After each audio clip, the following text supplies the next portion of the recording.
আমি শুরুতে একটু আপনাদের উদ্দেশ্যে বলি। সেটা হচ্ছে আমরা আজকের যে আমাদের যে আজকের ওয়েবিনার, আমাদের আজকের ওয়েবিনারে আমরা প্রিলির প্রস্তুতি নিয়ে দেখব।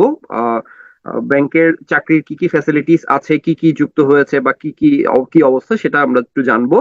রিটেন নিয়ে আরেকটা সেমিনার হবে আগামী সপ্তাহে, সেখানে আমরা রিটেনের ব্যাপারে ডিটেল জানবো এবং ভাইবার ব্যাপারে ডিটেল জানবো। ঠিক আছে। এখন একটা বিষয় হচ্ছে, আপনাদের আপনাদের যদি কোনো প্রশ্ন থেকে থাকে, আমি হয়তো যখন স্লাইড গুলো দেখাবো আপনাদেরকে, তখন আপনাদের মধ্যে নানা রকম প্রশ্ন উকি দিতে পারে আপনাদের মনে। আপনারা সেই প্রশ্নটা করে রাখবেন, অথবা এখন চাইলে খাতায় লিখে রাখতে পারেন, অথবা আপনাদের আমাদের যে কমেন্ট বক্স আছে, কমেন্ট বক্সে আপনারা কোয়েশ্চেন করেও রাখতে পারেন। আমরা আমাদের আলোচনার শেষে আপনাদের কোয়েশ্চেন গুলোর উত্তর আমরা দিব। ঠিক আছে। এবং আলোচনার মাঝখানেও কোনো প্রাসঙ্গিক প্রশ্ন যদি আমি দেখি, আমার নজরে যদি আসে, আমি তাহলে অবশ্যই সে প্রশ্নের উত্তরও আপনাদেরকে দিয়ে দিব। চলেন আমরা শুরু করি আমাদের আজকের আলোচনা। আজকে আপনাদের সাথে এই আলোচনায় থাকছি আমি, প্রবাল চক্রবর্তী, এবং আমার সাথে থাকবেন আমারই আরেকজন ভাই, ইউসুফ ভাই থাকবেন আপনাদের সাথে। আপনাদের বিভিন্ন ধরনের প্রশ্নের উত্তর উনি আপনাদেরকে দিবেন। ঠিক আছে। চলেন আগে আগে আমি আমার মূল প্রেজেন্টেশনটা আপনাদের সামনে তুলে ধরি। আমরা ব্যাংক জব গাইডলাইন নিয়ে জানবো আজকে। ব্যাংক জবের যে গাইডলাইন, সেই গাইডলাইন নিয়ে জানবো। এখন প্রথমে যে বিষয়টা দেখতে হবে, আহ, এই যে ব্যাংক জবের যে গাইডলাইন, হ্যাঁ, এই গাইডলাইনের এখন আমরা এই গাইডলাইন সম্পর্কে জানছি কেন, বা এখন আমাদের এটা নিয়ে জানা দরকার হচ্ছে কেন। আহ তার আগে আমি আপনাদের একটু বলে নিই, আমাদের সাথে আরেকজন যিনি আছেন ইনস্ট্রাক্টর, তিনি হচ্ছেন ইনি এমডি আবু ইউসুফ ভাই, অ্যাসিস্ট্যান্ট ডিরেক্টর বাংলাদেশ ব্যাংক। ঠিক আছে। আমি এবং উনি আজকের সেশনটা কন্ডাক্ট করব। প্রথমেই যেটা বলছি, আজকে আমরা এখানে আমরা সবাই একত্রিত হলাম কেন, আজকে আমাদের এই সেমিনারের মাহাত্ম্যটা কি, আপনারা নিশ্চয়ই জেনে থাকবেন। আহ আমাদের সিনিয়র অফিসারের একটা সার্কুলার প্রকাশিত হয়েছে। হ্যাঁ, গত পরশু সিনিয়র অফিসারের একটা সার্কুলার প্রকাশিত হয়েছে। বিশাল বড় একটা সার্কুলার, বেশ বড় একটা সার্কুলার। তো সেই সার্কুলারের আদ্যপান্ত জানতে এবং সেই সার্কুলারের এগেনস্টে আমাদের যারা নতুন প্রার্থী আছি, অথবা আমরা যারা এতদিন ধরে প্রস্তুতি নিচ্ছি কিন্তু হয়তো ভালোভাবে সফল হতে পারছি না, বা আমার কোথাও কোথাও ল্যাকিংস থেকে যাচ্ছে, আমি হয়তো পড়ছি কিন্তু আমার প্রিপারেশনটা ওভাবে হচ্ছে না। তো আমরা যারা এই ধরনের অবস্থায় আছি, আমাদের যাদের বর্তমান পরিস্থিতি এরকম, তারা সবাই মিলে আমরা আজকে এখানে একত্রিত হয়েছি। আমরা কি করে এই যে সিনিয়র অফিসারের যে সার্কুলারটা দিল, সেই সার্কুলারের এগেনস্টে নিজেদের একটা চাকরি নিশ্চিত করার জন্য কিভাবে আমাদের প্রস্তুতিটা আমরা নিতে পারি, আমাদের প্রস্তুতির প্যাটার্নটা কিরকম হওয়া উচিত, আমাদের আসলে কি কি পড়াশোনা করা উচিত, কি কি পড়াশোনা করা উচিত নয়, এইসব বিষয় আমরা আসলে আজকে কি করব, এখানে আমরা দেখব। ঠিক আছে। তাহলে আমাদের পোস্ট নেম কি, পোস্ট নেম হচ্ছে আমাদের হচ্ছে সিনিয়র অফিসার। ঠিক আছে। আর সিনিয়র অফিসার আমরা সবাই জানি, সিনিয়র অফিসার গ্রেড কততম গ্রেড, এটা এটা হচ্ছে নবম গ্রেড বাংলাদেশের চাকরির, মানে সাধারণত ব্যাংকের চাকরির ক্ষেত্রে গ্রেড 9। ঠিক আছে। এই গ্রেড 9টা হচ্ছে হাইয়েস্ট গ্রেড আর কি, আপনার এন্ট্রি লেভেলে। ওকে, আসেন। এই যে যে পরীক্ষাটা আমাদের, মানে এই সিনিয়র অফিসারের চাকরি পাইতে, সিনিয়র অফিসারের চাকরি পাইতে হলে আমাদের কি করতে হবে, আমাদের নিশ্চয়ই আমাদেরকে একটা অ্যাডমিট কার্ড দেওয়া হবে, তাই না? আমরা যখন অ্যাপ্লাই করব, অ্যাপ্লাইয়ের এগেনস্টে তো আমাদেরকে অ্যাডমিট কার্ড দিবে। যে অ্যাডমিট কার্ডটা নিয়ে আমরা আসলে কোথায় যাব, এক্সাম হলে যাব, এক্সাম দিতে যাব, প্রিলি, রিটেন এবং ভাইবা দিতে যাব। যে আহ, আমরা যে অ্যাডমিট কার্ডটা পাবো, অর্থাৎ আমাদের এই চাকরিটার জব আইডি নাম্বার হবে এটা। ঠিক আছে। 10,220। অনেক, এটা কেন বলে রাখলাম, এটা হচ্ছে অনেক সময় আমাদের 2-3টা অ্যাডমিট কার্ড, 4টা-5টা অ্যাডমিট কার্ড হয়ে যায়। আপনার হয়তো প্রিলি রেজাল্ট দিয়েছে, আপনি অন্য একটা অ্যাডমিট কার্ড দেখছেন, আপনার সাথে রোল মিলছে না। আপনি যখন রেজাল্ট দিবে, অ্যাডমিট কার্ড যখন দেখবেন এবং রেজাল্ট শিট যখন দেখবেন, আপনি জব আইডি নাম্বার, এই জব আইডি নাম্বারটা দেখবেন। আপনার এই জব আইডির সাথে যে রেজাল্টটা হয়েছে প্রিলির, সেই রেজাল্টের এই আইডিটা মিল আছে কিনা, এটা প্রথমেই দেখে নেবেন। ঠিক আছে। অথবা পরীক্ষার ডেট দিয়েছে, এক্সামের ডেট দিয়েছে, আপনি বুঝতেছেন না এটা কোন এক্সামের ডেট, আপনি তখন আপনার এই জব আইডি নাম্বার এবং ওই যে যে রুটিন, আপনার যে ইয়াটা দিবে, পরীক্ষার যে সিট প্ল্যানটা দিবে, ওই সিট প্ল্যানে দেখবেন জব আইডি নাম্বার যেটা দেওয়া থাকবে একই কিনা ম্যাচ করে নেবেন। ঠিক আছে। জব আইডি নাম্বারটা গুরুত্বপূর্ণ। ঠিক আছে। জব আইডি নাম্বারটা গুরুত্বপূর্ণ, কারণ জব আইডি নাম্বারটা আপনার রেজাল্ট খুঁজে পেতে, আপনার হচ্ছে কি করতে, আপনার এডমিট কার্ড অর্থাৎ কোন পরীক্ষাটা হচ্ছে সেটার ব্যাপারে আপনাকে নিশ্চিত হতে সাহায্য করবে। এটা আপনার এডমিট কার্ডেই থাকবে। ওকে। নাম্বার অফ ভ্যাকেন্ট পোস্ট, এই যে আপনাদের সার্কুলারটা হলো, এখানে কতটা পোস্ট আছে? 1,554টা। দেখেন, আপনার পোস্ট দরকার একটা, আপনার কিন্তু পোস্ট দরকার একটা, এখানে 1553টা, আজকে থেকে আমরা চিন্তা করব 1553টা পোস্ট হচ্ছে অন্যদের, 1553 পোস্ট হচ্ছে অন্যদের। এটা আমার মানে কনসার্নের ইস্যু না। আমার কনসার্ন হচ্ছে এখানে 1554টা হতে একটা পোস্ট আমার, এটা বাদ রেখে বাকি পোস্ট যা আছে তা নিয়ে অন্যরা ফাইট করবে। আমার জন্য এখানে একটা পোস্ট বরাদ্দ করতে হবে, এই ডিটারমিনেশনটা আপনার থাকতে হবে। আপনার যদি এই ডিটারমিনেশনটা থাকে তাহলে কিন্তু আপনি ভালো করতে পারবেন। এখন আপনি যদি চিন্তা করেন মাত্র 1554, ভাই আপনার চাকরি দরকার একটা, ঠিক আছে? 1553 জন মানে আপনি চাইলেই তো 1554টা পোস্ট একসাথে জব করতে পারবেন না। আপনার তো এখান থেকে জব করলে একটাই জব হবে, তাই না? তো যেহেতু আপনার একটাই জব লাগবে, আপনার যেহেতু একটাই ইয়ে হবে, তো আপনার যেটা মানে মাথায় যেটা নিতে হবে সেটা হচ্ছে আমার এখানে একটা জব লাগবে, মানে একটা জব লাগবেই, ঠিক আছে? এই ডিটারমিনেশন নিয়ে আমরা আমাদের পড়াশোনা, আমাদের প্রস্তুতিটা শুরু করব। এবার আমাদের যে সার্কুলারটা প্রকাশিত হয়েছে সেই সার্কুলারে আমরা একটু দেখি আমাদের কোন কোন ব্যাংকগুলো এখানে আছে বা কোন কোন ফিনান্সিয়াল ইনস্টিটিউশনস গুলো এখানে আছে। আমাদের এখানে সোনালী ব্যাংক পিএলসি আছে, যারা 422 জন সিনিয়র অফিসার নিবেন। আনসার ভিডিপি ব্যাংক আছে, যারা 189 জন সিনিয়র অফিসার নেবেন। অগ্রণী ব্যাংক 400 জন সিনিয়র অফিসার নিবে বিডিবিএল, ঠিক আছে? Bangladesh development bank limited PLC যেটা আছে, ওরা 26 জন নিবে। বাংলাদেশ কৃষি ব্যাংক নিবে হচ্ছে 242 জন, আইসিবি নিবে 19 জন, আইসিবি 19 জন সিনিয়র অফিসার নিবে, ঠিক আছে? কর্মসংস্থান ব্যাংক নিবে 24 জন senior officer. House building finance কর্পোরেশনে ভ্যাকেন্ট আছে হচ্ছে 15টা। রাজশাহী কৃষি উন্নয়ন ব্যাংক হচ্ছে 190 জন, বেসিক ব্যাংক নিবে 20 জন, প্রবাসী কল্যাণ ব্যাংক ব্যাংক নিবে 7 জন, লাকি 7 যেটাকে বলে আর কি, হ্যাঁ? অর্থাৎ ওনারা 7 জন, মানে ওনাদের খালি পোস্ট আছে সিনিয়র অফিসারের র্যাঙ্কে 60টা পোস্ট খালি আছে আর কি, ঠিক আছে? তার মানে আমরা পাচ্ছি এখানে এগুলা। আমরা পাবো না হচ্ছে রূপালী ব্যাংকে, এখানে আমরা পাচ্ছি না রূপালী ব্যাংকে। রূপালী ব্যাংকে এবার আসলে কোনো খালি পোস্ট ছিল না, এবারে সার্কুলারের জন্য রূপালী ব্যাংকে আসলে কোনো খালি পোস্ট ছিল না। মোটামুটি আর সবগুলা ব্যাংকই তো আমরা বলতে গেলে পাইলাম, জনতা এবং রূপালী দুটাকে আসলে পাই নাই আমরা। যাই হোক, ব্যাপার না। এখন আসেন, অনেকেরই প্রশ্ন ছিল চয়েস লিস্ট আসলে কিভাবে দিব। দেখেন, চয়েস লিস্টটা হচ্ছে ভ্যারি করবে আপনাদের। আমি যে চয়েস লিস্টটা দিব এটার সাথে অনেকের মতামত মিলবে, অনেকের মতামত মিলবে না। এটা ডিপেন্ড করবে, আসলে অনেক কিছুর উপর ডিপেন্ড করে। তবে আপনাদের জায়গায় আমি থাকলে আমি কিভাবে চয়েস লিস্টটা দিতাম সেটা আমি এখানে একটু তুলে ধরছি। আমি প্রথমে রাখতাম সোনালী ব্যাংক পিএলসি কে। এটা রাখার পেছনে আপনি প্রশ্ন করতে পারেন, আপনি সোনালী ব্যাংক পিএলসি কে 1 নম্বরে রাখার পেছনে আপনার লজিক কি? লজিক হচ্ছে যেখানে বাংলাদেশ ব্যাংক কাজ করে না সেখানে বাংলাদেশ ব্যাংকের কাজ করে সোনালী ব্যাংক পিএলসি, ঠিক আছে? সোনালী ব্যাংক আপনারা জানেন, আপনারা অলরেডি জিকে তে এটা পড়েও থাকবেন যে বাংলাদেশ ব্যাংকের যেখানে যেখানে বাংলাদেশ ব্যাংকের শাখা নেই সেখানে বাংলাদেশ ব্যাংকের কার্যক্রমগুলো পরিচালনা করে সোনালী ব্যাংক পিএলসি। তার মানে বুঝতেই পারছেন এই ব্যাংকটার স্ট্রেংথটা কিরকম। মোরওভার, এবার কমার্শিয়াল ব্যাংকগুলোর মধ্যে সবচেয়ে বেশি যে আমাদের যে ন্যাশনাল যে কমার্শিয়াল ব্যাংকগুলো আছে তার মধ্যে ওনারা বেশ ভালো প্রফিট করেছে আর কি। আপনারা নিশ্চয়ই পত্রিকাতে দেখেছেন, হ্যাঁ, হায়েস্ট। তো এখানে একটা জিনিস যে অর্থাৎ প্রফিট যখন ওনারা বেশি করবেন স্বাভাবিকভাবেই ওনাদের কর্মকর্তারা যে ইনসেনটিভটা পান সেই ইনসেনটিভের পরিমাণটা হচ্ছে কি বাড়বে, হ্যাঁ? তো সোনালী ব্যাংক এক্ষেত্রে, আর মোরওভার আমরা যারা চাকরি করি আমাদের আসলে একটা ইয়ে দরকার হয়।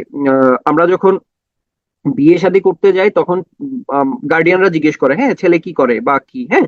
তো দেখেন, আপনি যখন সোনালী ব্যাংকের কথা বলবেন, সোনালী ব্যাংক মোটামুটি নাই, শাখা নাই এমন জায়গা নাই। মোটামুটি আমাদের পাড়া প্রত্যন্ত অঞ্চল পর্যন্ত সবাই মোটামুটি এই ব্যাংকটাকে চিনে, তাই না? সোনালী ব্যাংক সবাই চিনে, এক নামে চিনে। তাহলে তার মানে এটা হচ্ছে কি, আপনার এটা হচ্ছে আপনার ব্র্যান্ড ভ্যালুর যে বিষয়টা আছে, ব্র্যান্ড ভ্যালুটাও কিন্তু সোনালী ব্যাংকের বেশ ভালো, অন্যগুলোরও আছে, বাট সোনালী ব্যাংকে আসলে সবাই চিনে আর কি। অর্থাৎ আপনার পরিচিতিটা অনেক বেশি, হ্যাঁ? অর্থাৎ আপনি কোথাও চাকরি করছেন, আপনার বুঝাইতে হবে না যে ভাই আপনি কোথায় চাকরি করছেন, সোনালী ব্যাংক, ও আচ্ছা সোনালী ব্যাংক, ও এটা তো ওইখানে আছে। মানে যিনি কোনোদিন ব্যাংক সম্পর্কে ডিটেল জানেনও না, তারও কিন্তু তিনিও কিন্তু বুঝবে হচ্ছে সোনালী ব্যাংক, ও আচ্ছা হ্যাঁ সোনালী ব্যাংক তো ওখানে আছে, এই ধরনের একটা বিষয় আর কি। তো সোনালী ব্যাংক আমি ডেফিনেটলি প্রথমে রাখতাম, ঠিক আছে? এরপর আমি আইসিবি কে রাখতাম। আইসিবি কে রাখার পিছনে হচ্ছে একটা কারণ, সেই কারণটা হচ্ছে আইসিবির ক্ষেত্রে হচ্ছে আপনার ফিনান্সিয়াল ফ্যাসিলিটিসটা অপেক্ষাকৃত একটু বেশি, আহ, ঠিক আছে? ফিনান্সিয়াল ফ্যাসিলিটিসটা একটু বেশি আইসিবিতে, অর্থাৎ সুযোগ সুবিধা, ফিনান্সিয়াল সুযোগ সুবিধা একটু বেশি থাকে আইসিবিতে। অনেকে এই কারণে আইসিবি কে আসলে প্রথমেই রাখে, কিন্তু সোনালী ব্যাংকই অর্থাৎ আমার দৃষ্টিতে আর কি, ওই কারণে আমি সোনালী ব্যাংককে প্রথমে রেখেছি। তবে অনেকের দৃষ্টিতে অনেকে কিন্তু আইসিবি কেও প্রথম চয়েস হিসেবে দিয়ে থাকেন। এখানে কোনো প্রতিষ্ঠানই খারাপ না বা কোনো প্রতিষ্ঠানের ইয়ে না, এক একজনের চয়েসটা আসলে এক এক রকম হয় আর কি, এক একজনের দৃষ্টিভঙ্গির উপর এই চয়েস গুলো ডিপেন্ড করে, ঠিক আছে? এরপর হচ্ছে বিডিবিএল পিএলসি। এটা দেখে অনেকেই হয়তো অবাক হবেন কেন আমি বিডিবিএল কে থার্ড চয়েসে রাখলাম। এইটা রাখার পিছনে একটা কারণ হচ্ছে আমার দৃষ্টিতে মানে এখানে হচ্ছে আপনার প্রমোশন পলিসিটা ওনাদের বেশ স্মুথ মনে হয়েছে আমার কাছে। এই জন্য আমি বিডিবিএল পিএলসি কে আমি এটা যেটা সাজাচ্ছি সেটা হচ্ছে আমি আমার পার্সোনাল চয়েস দিচ্ছি। হ্যাঁ, এটার পিছনে লজিক আমি দেওয়ার চেষ্টা করছি, আমি কোন লজিকে আসলে এদেরকে ফার্স্ট সেকেন্ড থার্ড এভাবে করে রেখেছি। এরপর হচ্ছে বাংলাদেশ কৃষি ব্যাংক। বাংলাদেশ কৃষি ব্যাংকে রিসেন্টলি ওনাদের আসলে প্রমোশন পলিসি বেশ স্মুথ মনে হচ্ছে। আর আরেকটা বিষয় হচ্ছে ইমেজের একটা বিষয় আছে। কৃষি ব্যাংক আসলে গণমানুষের ব্যাংক, চিনে না এমন নাই। ঠিক আছে, কাজেই আপনি হচ্ছে আপনার পরিচয় দিতে আইডেন্টিটি ক্রাইসিস বলে যে বিষয়টা আছে আমাদের বাঙালিদের মধ্যে যে জিনিসটা বেশি কাজ কাজ করে, যে আমার আইডেন্টিটি ক্রাইসিস মনে হয় ভুগতেছি। এই আইডেন্টিটি ক্রাইসিস আসলে থাকবে না আপনি এখানে, কারণ সবাই চিনবে। ঠিক আছে, এটা একটা বিষয়। কৃষি ব্যাংক, অগ্রণী ব্যাংক পিএলসি আপনি আমার ইয়েতে আমি পাঁচে অগ্রণী ব্যাংক পিএলসি কে দিতাম। এরপর হচ্ছে হাউস বিল্ডিং ফাইন্যান্স কর্পোরেশন, প্রবাসী কল্যাণ ব্যাংক, কর্মসংস্থান ব্যাংক, আনসার ভিডিপি উন্নয়ন ব্যাংক, বেসিক ব্যাংক, রাকাব। আমি এই যে রাজশাহী কৃষি উন্নয়ন ব্যাংকে সবার শেষে কেন রাখলাম, রাজশাহী কৃষি উন্নয়ন ব্যাংকে সবার শেষে রাখার পিছনে কারণ হচ্ছে এখানে হচ্ছে রাজশাহী এবং রংপুর অঞ্চলের বাইরে আপনার কখনো এই ব্যাংকে চাকরি হলে রাজশাহী এবং রংপুর অঞ্চলের বাইরে আপনি আসতে পারবেন না কখনো। কাজে ওই অঞ্চলে যারা আছেন, ওই অঞ্চল থেকে যারা শুনছেন, তারা রাজশাহী কৃষি উন্নয়ন ব্যাংকে আরো আগে রাখতে পারেন। অগ্রণী ব্যাংকের পরেও রাখতে পারেন। ঠিক আছে, অগ্রণী ব্যাংক বা হাউস বিল্ডিং ফাইন্যান্সের পরেও রাখতে পারেন। তবে যারা রাজশাহী বা রংপুরে যাবেন না বা তার আশেপাশের না, যেমন মনে করেন আমি যদি বলি চিটংয়ের মানুষজন তো সাধারণত আসলে চট্টগ্রামের বাইরে যাইতে খুব একটা বেশি পছন্দ করে না, তাহলে তাদের জন্য আসলে এই ব্যাংকটা চয়েসটা শেষে রাখাটাই বেটার। এখানে আবার এই যে চয়েস লিস্ট আছে এগুলোকে আবার বিভিন্ন ভাগে আপনি বিভিন্ন লজিকে যদি আপনি চিন্তা করেন তাহলে ইয়া করা যায়। যেমন আপনি যদি চিন্তা করেন যে না, ট্রেডিশনাল যে ব্যাংকিং, আমি সেই ট্রেডিশনাল ব্যাংকিং এর বাইরে গিয়ে কাজ করতে চাই, তাহলে আপনি আইসিবি কে প্রথম চয়েস দিবেন, বিডিবিএল কে second choice, house building finance corporation কে থার্ড চয়েস দিতে পারেন আপনি। ঠিক আছে, প্রবাসী কল্যাণ ব্যাংকেও আপনার চয়েসে উপরের দিকে রাখতে পারেন যদি আপনি ট্রেডিশনাল বা কনভেনশনাল যে ব্যাংকিং গুলো আছে, কনভেনশনাল ব্যাংকিং এর কাজ যদি আপনি করতে অনিচ্ছুক হন, হ্যাঁ, তাহলে আপনি এইগুলোকে আইসিবি, বিডিবিএল, তারপর হচ্ছে আপনার Bangladesh house building finance corporation, pKb, এদেরকে আপনি এভাবে করে রাখতে পারেন। ঠিক আছে, প্রথম সারিতে রাখতে পারেন। আশা করি চয়েস লিস্ট সম্পর্কে আমি একটা মোটামুটি ধারণা আপনাদেরকে দিতে পেরেছি।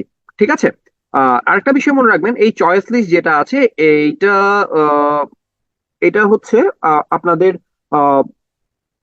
অনেক কিছু অনুযায়ী করবে, ভ্যারি করবে আর কি। ঠিক আছে, অর্থাৎ আপনার পছন্দের অনুযায়ী। এখানে আমি আরেকটা কথা বলে রাখি চয়েস লিস্ট সম্পর্কে, সেটা হচ্ছে আহ যারা শহরে থাকতে চান, যারা মানে শহরের বাইরে কখনোই আসবেন না এ ধরনের চিন্তা ভাবনা আছে, শহরের বাইরে কখনোই আসবেন না এ ধরনের চিন্তা ভাবনা আছে, তাদের জন্য আসলে যারা ঢাকা কেন্দ্রিক থাকতে চান তাদের জন্য আইসিবি, বিডিবিএল, তারপর হচ্ছে আপনার হাউস বিল্ডিং ফাইন্যান্স, কেমন এই গুলো উপরের সারিতে দেওয়াটা বেটার। কারণ এইখানে আপনার যদি চাকুরি হয় তাহলে এখানের পোস্টিং গুলো হবে হচ্ছে আপনার শহর কেন্দ্রিক বা বিভাগীয় শহর কেন্দ্রিক। ঠিক আছে, ঠিক আছে।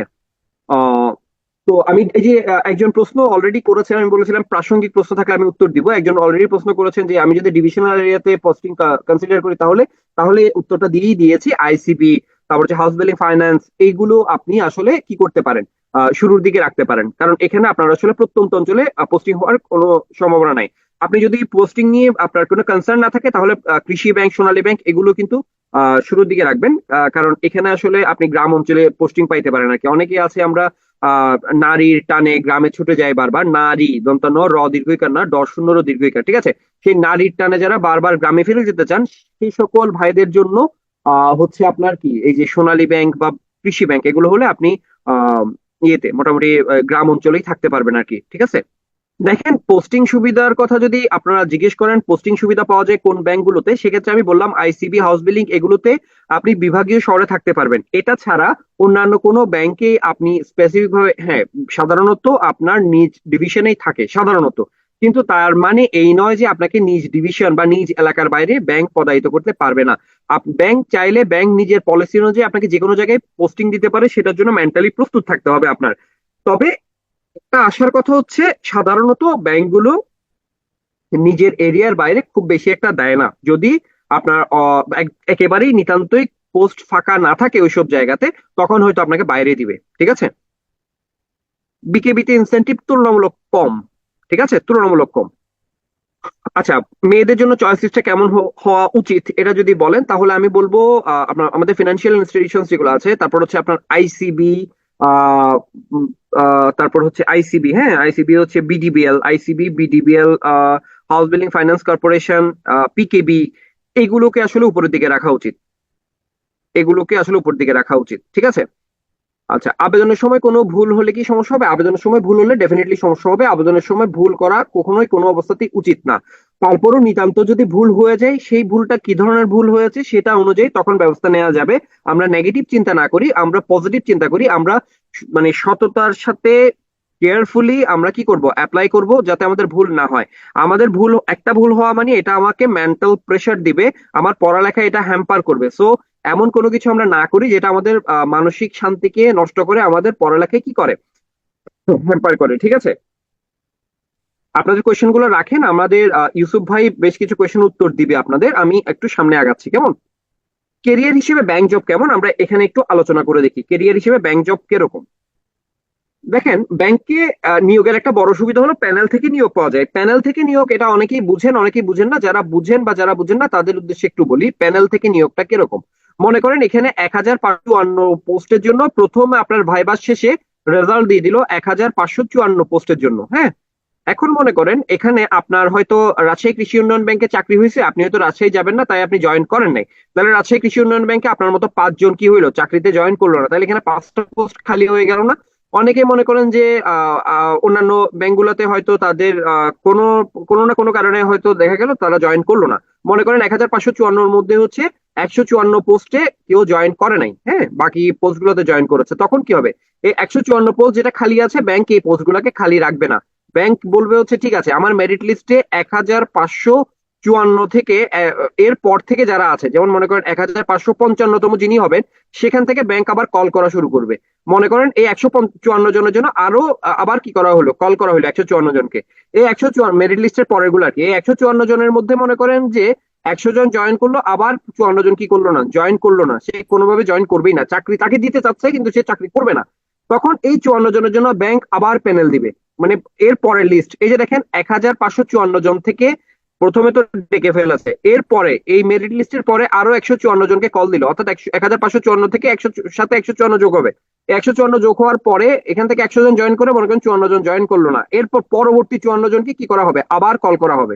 অর্থাৎ ব্যাংক মোটামুটি আপনার, আপনি যদি ব্যাংকে ভাইবা দিতে পারেন, একটা কথা নিশ্চিত থাকা যায় যে অফিসার হোক সিনিয়র অফিসার হোক, ভাইবা দেওয়া থাকা মানে হচ্ছে আপনার চাকরি হওয়ার দ্বারটা বন্ধ হয়ে যাওয়া না, আপনার চাকরিটা হওয়ার পসিবিলিটি থেকেই যায় আর কি, ঠিক আছে। প্যানেলের বিষয়টা আশা করি আমি বুঝাতে পেরেছি আপনাদেরকে, ঠিক আছে। একজন জিজ্ঞেস করেছে প্যানেল থেকে প্রথম সারির ব্যাংকে নিয়োগ পাওয়ার সম্ভাবনা কেমন থাকে। খুব ভালো সম্ভাবনা থাকে এবং সেটা খুব পজিটিভ একটা সম্ভাবনা থাকে। যেমন সোনালী ব্যাংক, আপনি সোনালী ব্যাংকে খালি আছে, তাহলে সোনালী ব্যাংকে আপনার, আপনি যদি আহ ইয়ে থাকে আপনার মেরিট লিস্টে, মনে করেন আমি ধরলাম হচ্ছে আপনি 1555তম, ঠিক আছে। তাহলে 1554 জন তো নিয়োগ পেয়ে গেছে, নিয়োগ রেজাল্ট হয়ে গেছে, তার মানে 1555তম যিনি, তিনি প্যানেলের কিন্তু 1 নম্বরের প্রার্থী, প্যানেলের 1 নম্বর প্রার্থী। তো আপনি প্যানেলের 1 নম্বর প্রার্থী হিসেবে আপনার শুরুর চয়েস যদি কি থাকে, আইসিবি থাকে, এবং আইসিবিতে যদি পোস্ট ফাঁকা থাকে, অর্থাৎ কেউ যদি জয়েন না করে থাকেন, তাহলে আপনি আইসিবিতে নিয়োগ পাবেন। আশা করি বুঝাতে পেরেছি, আশা করি প্যানেলের এই ব্যাপারটা আপনারা বুঝতে পেরেছেন। ওকে, বেতন ভাতা, বেতন ভাতার বিষয়টা কেমন, হ্যাঁ। আচ্ছা, আমি এখানে বেশ কয়েকটা প্রশ্ন দেখছি সিনিয়র ব্যাংকের এবারের এক্সাম টেকার কে। আচ্ছা, এক্সাম এখনো সার্কুলার হলো মাত্র 2-3 দিন, আপনারা এখনই এক্সাম টেকার নিয়ে যদি চিন্তা করেন, আপনি যদি পার্টিকুলার একটা কারা এক্সাম নিবে সেটা চিন্তা করে যদি প্রিপারেশন নেন, আপনার চাকরি হওয়ার সম্ভাবনা খুব কম। I am sorry to say, প্রিপারেশনটা নিতে হবে একটা কম্প্যাক্ট প্রিপারেশন। কে এক্সাম টেকার এটা আপনি হয়তো মানে বাতাসে কানা ঘুষা শুনবেন, কিন্তু আপনি যদি পার্টিকুলার একজনকে টার্গেট করে এক্সাম দিতে যান, পরে যদি উনি এক্সাম টেকার না হন, বা ইভেন উনি এক্সাম টেকার হইলেও আপনার যে খুব বেশি একটা লাভ হবে, বিষয়টা কিন্তু এরকম নয়, ঠিক আছে। যাই হোক, আমরা দেখি, আমরা বেতন ভাতা সম্পর্কে একটু দেখি, আমরা ফেসিলিটিস গুলো একটু দেখি, তারপর আমরা কোশ্চেন গুলো নিব, ঠিক আছে। বেতন ভাতা, দেখেন আপনারা একটা সুখবর হয়তো অলরেডি জেনেছেন। আমাদের যে ব্যাংকের যে লাঞ্চ ভাতা ছিল, এই লাঞ্চ ভাতার বিষয়টা আপনারা হয়তো ইতিমধ্যে জেনেছেন যে 200 থেকে এখন এটা অনেক ব্যাংকই কি করেছে, 400 টাকা করেছে। 400 টাকা, যেমন আপনার সোনালী ব্যাংক 400 টাকা করেছে, অগ্রণী ব্যাংক 400 টাকা করেছে, বাকি ব্যাংকগুলো হয়তো ধারাবাহিকভাবে এখানে কি করবে, অর্থাৎ হয়তো 400 টাকায় চলে যাবে আর কি, ঠিক আছে, লাঞ্চ ভাতাটা। তাহলে আপনি চিন্তা করেন একটা ইয়েতে যদি 20 দিন ওয়ার্কিং ডে আমি ধরি, 20 দিন যদি ওয়ার্কিং ডে ধরি, 20 ইন্টু কত, 400, অলমোস্ট আপনার 8,000 টাকা আসবে আপনার মাসে। লাঞ্চ ভাতা পাবেন, লাঞ্চ ভাতা বাবদ আপনি মাসে আপনার যে স্যালারি, সেই স্যালারির পাশাপাশি কত টাকা পাচ্ছেন, 8,000 টাকা পাচ্ছেন, ঠিক আছে। প্রতি বছর 4 থেকে 5টি ইনসেনটিভ বোনাস দেওয়া হয়, অর্থাৎ ব্যাংক যে প্রফিট করে সেই প্রফিটের থেকে ইনসেনটিভ দেয় আর কি ব্যাংক, ঠিক আছে। সো আপনি আপনার বেসিক মনে করেন যে 23,100 টাকা আপনার বেসিক।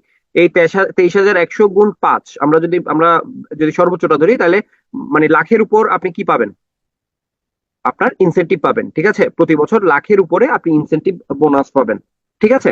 এটা, এরপর দেখেন কিছু আমরা লোনের ব্যাপারে দেখি। আমরা প্রচলিত একটা কথা শুনি, ব্যাংকে যারা চাকরি করেন তারা নাকি বিভিন্ন ধরনের লোন ফ্যাসিলিটিস পেয়ে থাকেন। তাহলে লোন ফ্যাসিলিটিস কি কি পেয়ে থাকেন আমরা একটু দেখি। আপনি চাকরিতে যেদিন জয়েন করেছেন তার 1 বছর পরে আপনি কম্পিউটার লোন পাবে, এই কম্পিউটার লোন পাবেন, এই কম্পিউটার লোনটা প্রায় 1 লক্ষ টাকা, ঠিক আছে। 3 বছর পরে আপনি বাইক লোন পাবেন, বাইক লোন পাবেন, এই বাইক লোন পাবেন 5 লক্ষ টাকা, প্রায় 5 লক্ষ টাকা আপনি বাইক লোন পাবেন, ঠিক আছে। চাকরির 3 বছর হয়ে যাওয়ার পর আপনি ইনস্ট্যান্ট লোন পাবেন 5 লাখ টাকা পর্যন্ত। চাকরির 5 বছর অতিবাহিত হওয়ার পর, আপনি সিনিয়র অফিসার হিসেবে জয়েন করার 5 বছর পার হলে, আপনার চাকরির বয়স 5 বছর হলে, আপনি বাড়ি বা ফ্ল্যাট কেনার জন্য স্থান বেঁধে 1,20,00,000 টাকা অব্দি কি পাবেন, হাউস বিল্ডিং লোন পাবেন। যেটা এই লোন যেগুলোর কথা আমরা বলতেছি, এই লোনগুলো হবে সবগুলো ব্যাংক রেটে, ঠিক আছে। আপনার 4% রেটে আপনি কি পাবেন, ইন্টারেস্ট গুলো পাবেন, ঠিক আছে। তাহলে দেখেন আপনি সৎ পথে থেকে, সৎ উপায়ে থেকে, ফেয়ার ইনকামের ইয়েতে আপনি যদি বাড়ি এবং গাড়ির মালিক হতে চান, তাহলে ব্যাংকের চাকরি ডেফিনেটলি আপনার জন্য একটা ভালো অপরচুনিটি। আপনি যখন ব্যাংকের এজিএম হবেন, এখন আপনার প্রশ্ন হবে স্যার আমি এজিএম কখন হতে পারবো, এজিএম আপনি কখন হবেন সেটা আমি দেখাচ্ছি। দেখেন আপনি যখন এজিএম হয়ে যাবেন, এজিএম হবেন, এজিএম হওয়ার পর আপনি কার কেনার জন্য আহ বিনা সুদে লোন দেওয়া হয়, এবং সেই সাথে কার মেনটেনেন্স বাবদ, আপনি এই যে কার আপনাকে কার লোন দিল, এই আপনি যে কারটা নিচ্ছেন, ঠিক আছে, সেই কার আপনি যে মেনটেনেন্স, গাড়ির তো আমরা জানি সবাই মেনটেনেন্স একটা কস্ট থাকে, এই গাড়ির মেনটেনেন্স কস্ট বাবদ আপনি প্রতি মাসে 40,000 টাকা করে পাবেন এই গাড়ির মেনটেনেন্স বাবদ, ঠিক আছে। অর্থাৎ আপনি এজিএম হওয়ার পর কার লোন তো পাচ্ছেনই, সাথে আপনি এই কার্ডের প্রতি মাসে 40,000 টাকা পাবেন এই কার্ডটাকে কি করার জন্য, রক্ষণাবেক্ষণ, তারপর হচ্ছে আপনি একটা ড্রাইভার নিয়োগ দিবেন তার জন্য, ঠিক আছে। তাহলে বেতন ভাতা ফেসিলিটিস যা আছে এটা সম্পর্কে আমরা তো জানলাম মোটামুটি, তাই না? আশা করছি এখানে মোটামুটি আপনারা আনসার পেয়েছেন, অর্থাৎ ব্যাংকে আপনি কেন ব্যাংকের দিকে যাবেন, বা ব্যাংকের দিকে যাওয়ার দরকারটা কি, হুম, বা ব্যাংকের দিকে, ব্যাংকের চাকরির আসলে পজিটিভ ভাইব গুলা কি, এটা হয়তো আপনি এই স্লাইড দেখার পর কিছুটা হলেও অনুমান করতে পারছেন। এটা ছাড়াও চাকরি শেষে অবসর গ্রহণের পরও সুযোগ থাকে নানা প্রতিষ্ঠান লবণীয় পদে আসীন হওয়ার জন্য। তবে এটার জন্য সবচেয়ে গুরুত্বপূর্ণ যে বিষয়টা সেটা হচ্ছে আপনি আপনার যে কাজ সে কাজে আপনি দক্ষ হতে হবে। এটা সবাই পায় বিষয়টা এরকম না, বাট অনেকেই পায় যাদের দক্ষতা ভালো থাকে, যাদের ব্যাংকিং এ দক্ষতা ভালো থাকে, তারা কিন্তু আসলে রিটায়ারমেন্টের পর ভালো ভালো প্রতিষ্ঠানে কি হতে পারেন। আপনি নতুন করে কি মানে বিভিন্ন ধরনের লোভনীয় পোস্ট যেগুলো বলি আমরা, হ্যাঁ, মানে মনে করেন যে অনেক সম্মানের যে পোস্টগুলো আছে সেই পোস্টগুলোতে কিন্তু আপনাকে কি করা হবে, রিক্রুট করা হবে আপনি রিটায়ারমেন্টে যাওয়ার পরে। যদি আপনি ওই ধরনের ক্যালিবার আপনি শো করতে পারেন, আপনি যদি আপনার কাজটাকে ওন করতে পারেন, আপনি যদি কাজটাকে সেভাবে করে কি করতে পারেন, আপনার মধ্যে ধারণ করতে পারেন, তাহলে কিন্তু সম্ভব। প্রমোশন, ব্যাংকের প্রমোশন পলিসি বেশ স্মুথ, অনেক বেশি স্মুথ। যেমন কৃষি ব্যাংকের সাম্প্রতিক সময় দেখেছেন আপনার হচ্ছে খুব ভালো প্রমোশন হয়েছে। তারপর সুপার নিউমেরিতেও বেশ কয়েকদিন আপনারা হয়তো পেপারে লেখালেখি দেখেছেন যে প্রমোশন হচ্ছে। ব্যাংকের প্রমোশন পলিসি মোটামুটি স্মুথই বলা যায়। দ্য সুনার দ্য বেটার, আমরা এই কথাটা সবসময় শুনে এসেছি, দ্য সুনার দ্য বেটার। কেন দ্য সুনার দ্য বেটার বলা হয়, কেন আমি দ্য সুনার দ্য বেটার এই প্রভাবটা এখানে এনেছি, এটার পিছনে একটু কারণ আছে। আমি একটু বলি আপনাদেরকে। আপনারা ওয়েবিনার, আমার এই ওয়েবিনারটা দেখছেন, প্লাস হচ্ছে আপনারা বিভিন্ন জায়গায় ওয়েবিনার করছেন, দেখছেন, অনেক সিনিয়র থেকে পরামর্শ নিচ্ছেন, সবকিছু আপনি করছেন, কিন্তু আপনি আসলে পড়াশোনাটাই করছেন না। সবকিছুই করা হচ্ছে জাস্ট পড়াশোনাটা ছাড়া। হ্যাঁ, আপনি যদি আসলে চাকরি পেতে চান তাহলে আপনি পড়াশোনাটা শুরু করেন। যত দ্রুত আপনি চাকরি পাবেন তত লাভ আপনার। লাভটা কেন সেটাই বোঝানোর জন্য দ্য সুনার দ্য বেটার এই কথাটা লিখেছে। কেন, এই বিষয়টা যখন আপনি দেখবেন, এই বিষয়টা যখন আপনি দেখবেন তখন আপনি বুঝবেন কেন আমি দ্য সুনার দ্য বেটার বলেছি। আপনি এখন এই যে আমরা আজকে সবাই এখানে একত্রিত হয়েছি কিসের প্রিপারেশনের জন্য, সিনিয়র অফিসার প্রিপারেশনের জন্য, যেটার গ্রেড কত, নবম গ্রেড, ঠিক আছে, যেটার গ্রেড কত, নবম গ্রেড, ঠিক আছে। তাহলে আমি যখন এই 9th গ্রেডে যখন আমি জয়েন করবো, আপনারা নিশ্চিত জেনে থাকবেন ব্যাংকে কিন্তু একটা প্রমোশন পাইলে আপনি 6th গ্রেডে উঠে যাবেন, অর্থাৎ নবম থেকে ব্যাংকে কিন্তু সপ্তম এবং অষ্টম গ্রেড নাই। তাহলে সিনিয়র অফিসার থেকে আপনি যখন প্রমোশন পাবেন তখন হবেন আপনি প্রিন্সিপাল অফিসার, যেটা হচ্ছে 6th গ্রেড। এই প্রিন্সিপাল অফিসার থেকে যখন আপনি একটা প্রমোশন পাবেন তখন আপনি হয়ে যাবেন এসপিও, সিনিয়র প্রিন্সিপাল অফিসার, যেটা হচ্ছে 5th গ্রেড। এই সিনিয়র প্রিন্সিপাল অফিসার থেকে আপনি যখন একটা প্রমোশন পাবেন তখন আপনি হয়ে যাবেন এজিএম, যেখানে আপনার কার লোন ফেসিলিটিসটা আছে, যেটা হচ্ছে আমাদের 4th গ্রেড। ঠিক আছে, আমাদের বেতন স্কেলে যেটাকে আমরা বলতেছি 4th গ্রেড। অর্থাৎ আপনি জাস্ট দুটো প্রমোশন পেলে আপনি কি হয়ে যেতে পারবেন, এজিএম হয়ে যেতে পারবেন, আপনি একটা গাড়ির মালিক হয়ে যাবেন। ঠিক আছে, এজিএম থেকে প্রমোশন পাওয়ার পর আপনি হবেন ডিজিএম, ডিজিএম থেকে প্রমোশন পাইলে আপনি হবেন জিএম, যেটা হচ্ছে 2nd গ্রেড। ঠিক আছে, তাহলে দ্য সুনার দ্য বেটার এই কথাটা কেন বলেছেন? তাড়াতাড়ি গাড়ি পেয়ে যাওয়ার জন্য? ডেফিনেটলি না, তাড়াতাড়ি গাড়ি পাওয়ার জন্য বলি নাই। আপনি যত দ্রুত সিনিয়র অফিসারে জয়েন করবেন আপনার জিএম হওয়ার পসিবিলিটি তত বেশি থাকবে। কিন্তু আপনি যদি কি না করেন, আপনি যদি এই দেরি করেন, তাহলে কিন্তু আপনার এখানে কি হবে না, আপনার চাকরিটা পেতে লেট হবে, চাকরিটা পেতে লেট হবে। ঠিক আছে, ওকে। চাকরিটা পেতে লেট হলে আপনার প্রমোশনও কি হবে, সেক্ষেত্রে আপনার প্রমোশনও কি হবে, স্লো হয়ে যাবে। সেক্ষেত্রে আপনার প্রমোশনও কি হয়ে যাবে, স্লো হয়ে যাবে। ঠিক আছে, আশা করি বুঝাতে পারছি। ওকে, আসেন পরের অংশ দেখি। দেখেন ব্যাংকে চাকরি পেতে কেমন সময় লাগে।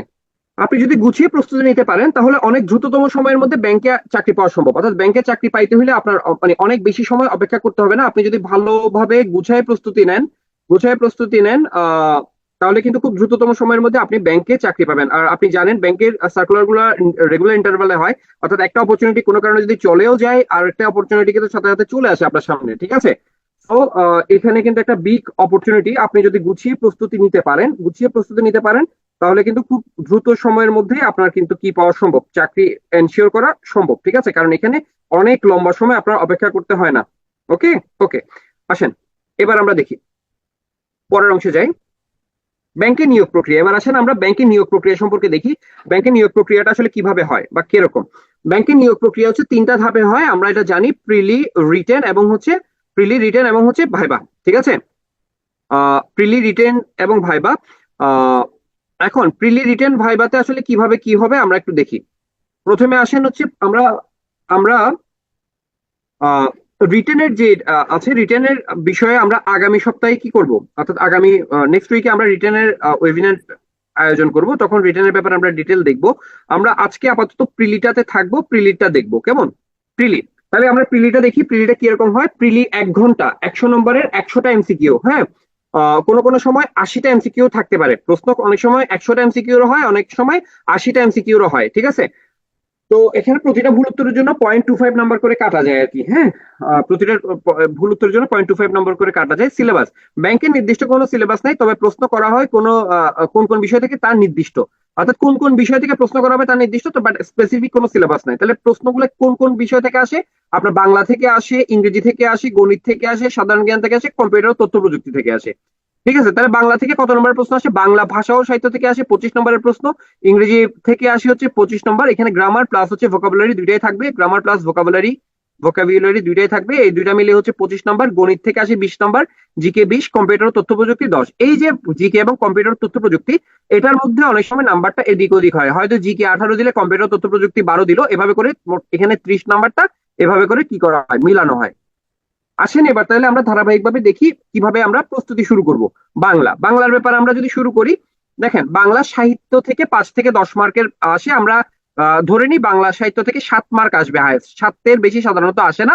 আর বাকিগুলো হচ্ছে আপনার কোত্থেকে আসে, ব্যাকরণ থেকে আসে। তার মানে দেখেন বিসিএস এবং ব্যাংকের প্রস্তুতির বেসিক পার্থক্যটা কোন জায়গায় হয়ে যাচ্ছে। দেখেন বিসিএস এবং ব্যাংকের বেসিক পার্থক্য, বাংলার ক্ষেত্রে যদি আমি চিন্তা করি, বাংলা বিসিএস এ হচ্ছে সাহিত্য থেকে আসে 20 মার্কের প্রশ্ন, কিন্তু ব্যাংকে সাহিত্য থেকে প্রশ্ন আসে কম, ব্যাকরণ থেকে প্রশ্ন আসে বেশি। কাজে ব্যাংকের যারা প্রস্তুতি নেবেন তারা বাংলার ক্ষেত্রে ব্যাকরণে আপনার কি করতে হবে, গুরুত্বটা একটু বেশি দিতে হবে। ইংরেজি, ইংরেজিতে দেখেন লিটারেচার, লিটারেচার থেকে 0 থেকে 3 মার্কের প্রশ্ন আসলে হয়তো কখনো কখনো আসে, কখনো কখনো আসে না, তবে আপনারা এখান থেকে আসার ইংলিশ লিটারেচার থেকে প্রশ্ন আসার পসিবিলিটি একেবারে কম বললেই চলে। সো এখানে খুব খুব একটা পড়াশোনা করার আপনার দরকার নাই লিটারেচার নিয়ে, বাট আপনি ব্যাংকের ইংরেজির ক্ষেত্রে যে জিনিসটা আপনার সবচেয়ে বেশি গুরুত্ব দিতে হবে সেটা হচ্ছে ইংলিশ গ্রামার এবং ভোকাবুলারি পার্ট। এখানে মনে করেন যে 25 নম্বরের যে প্রশ্ন হবে, ইংরেজি থেকে 25 নম্বরের যে প্রশ্ন হবে, সেখানে আপনার হয়তো এমন হতে পারে 13টা আপনার হচ্ছে ভোকাবুলারি থেকে আসলো, 12টা হচ্ছে গ্রামার থেকে আসলো, এভাবে হইতে পারে। অর্থাৎ আপনার ভোকাবুলারিটা খুব বেশি গুরুত্বপূর্ণ ব্যাংকের জন্য।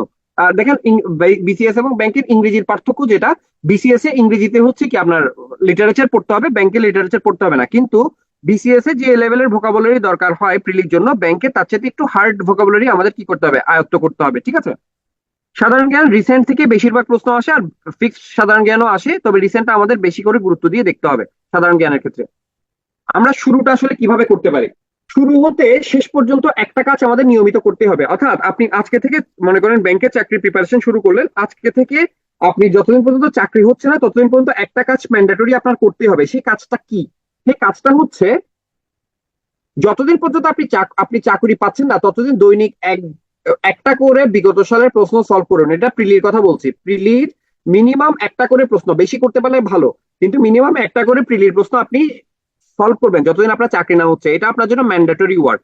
কেন এই কথাটা বলতেছি? এই কথাটা বলার পিছনে কারণ আছে। দেখেন, আমি যখন এখন আপনাকে বলবো তখন আপনি বলবেন যে স্যার আমি তো মাত্র প্রিপারেশন শুরু করেছি, আমি কিভাবে আপনার হচ্ছে যে এই জব সলিউশন করব, কারণ আমার তো আসলে আমি তো এটা ধরলেও পারবো না, ওটা ধরলেও পারবো না, সবকিছু পারবো না। ভাই, আপনি মনে করেন যে আপনার এই 100টা এমসিকিউর মধ্যে আপনি এখানে যেমন লেভেলের প্রার্থী হন না কেন, আপনার ব্যাকগ্রাউন্ড যেভাবেই থাকুক না কেন, যাই থাকুক না কেন, 100 থেকে অন্তত পক্ষে 40টা প্রশ্ন আছে, যে 40টা প্রশ্ন আপনি চোখ বন্ধ করে দাগাইতে পারবেন, চোখ বন্ধ করে দাগাইতে পারবেন। এই যে 40টা প্রশ্ন যেগুলো আপনি দাগাইতে পারবেন, যেগুলো আপনি জেনে আসছেন এতদিন, সেগুলো কনফিউশন না হওয়ার জন্য এগুলো রেগুলার দাগাবেন।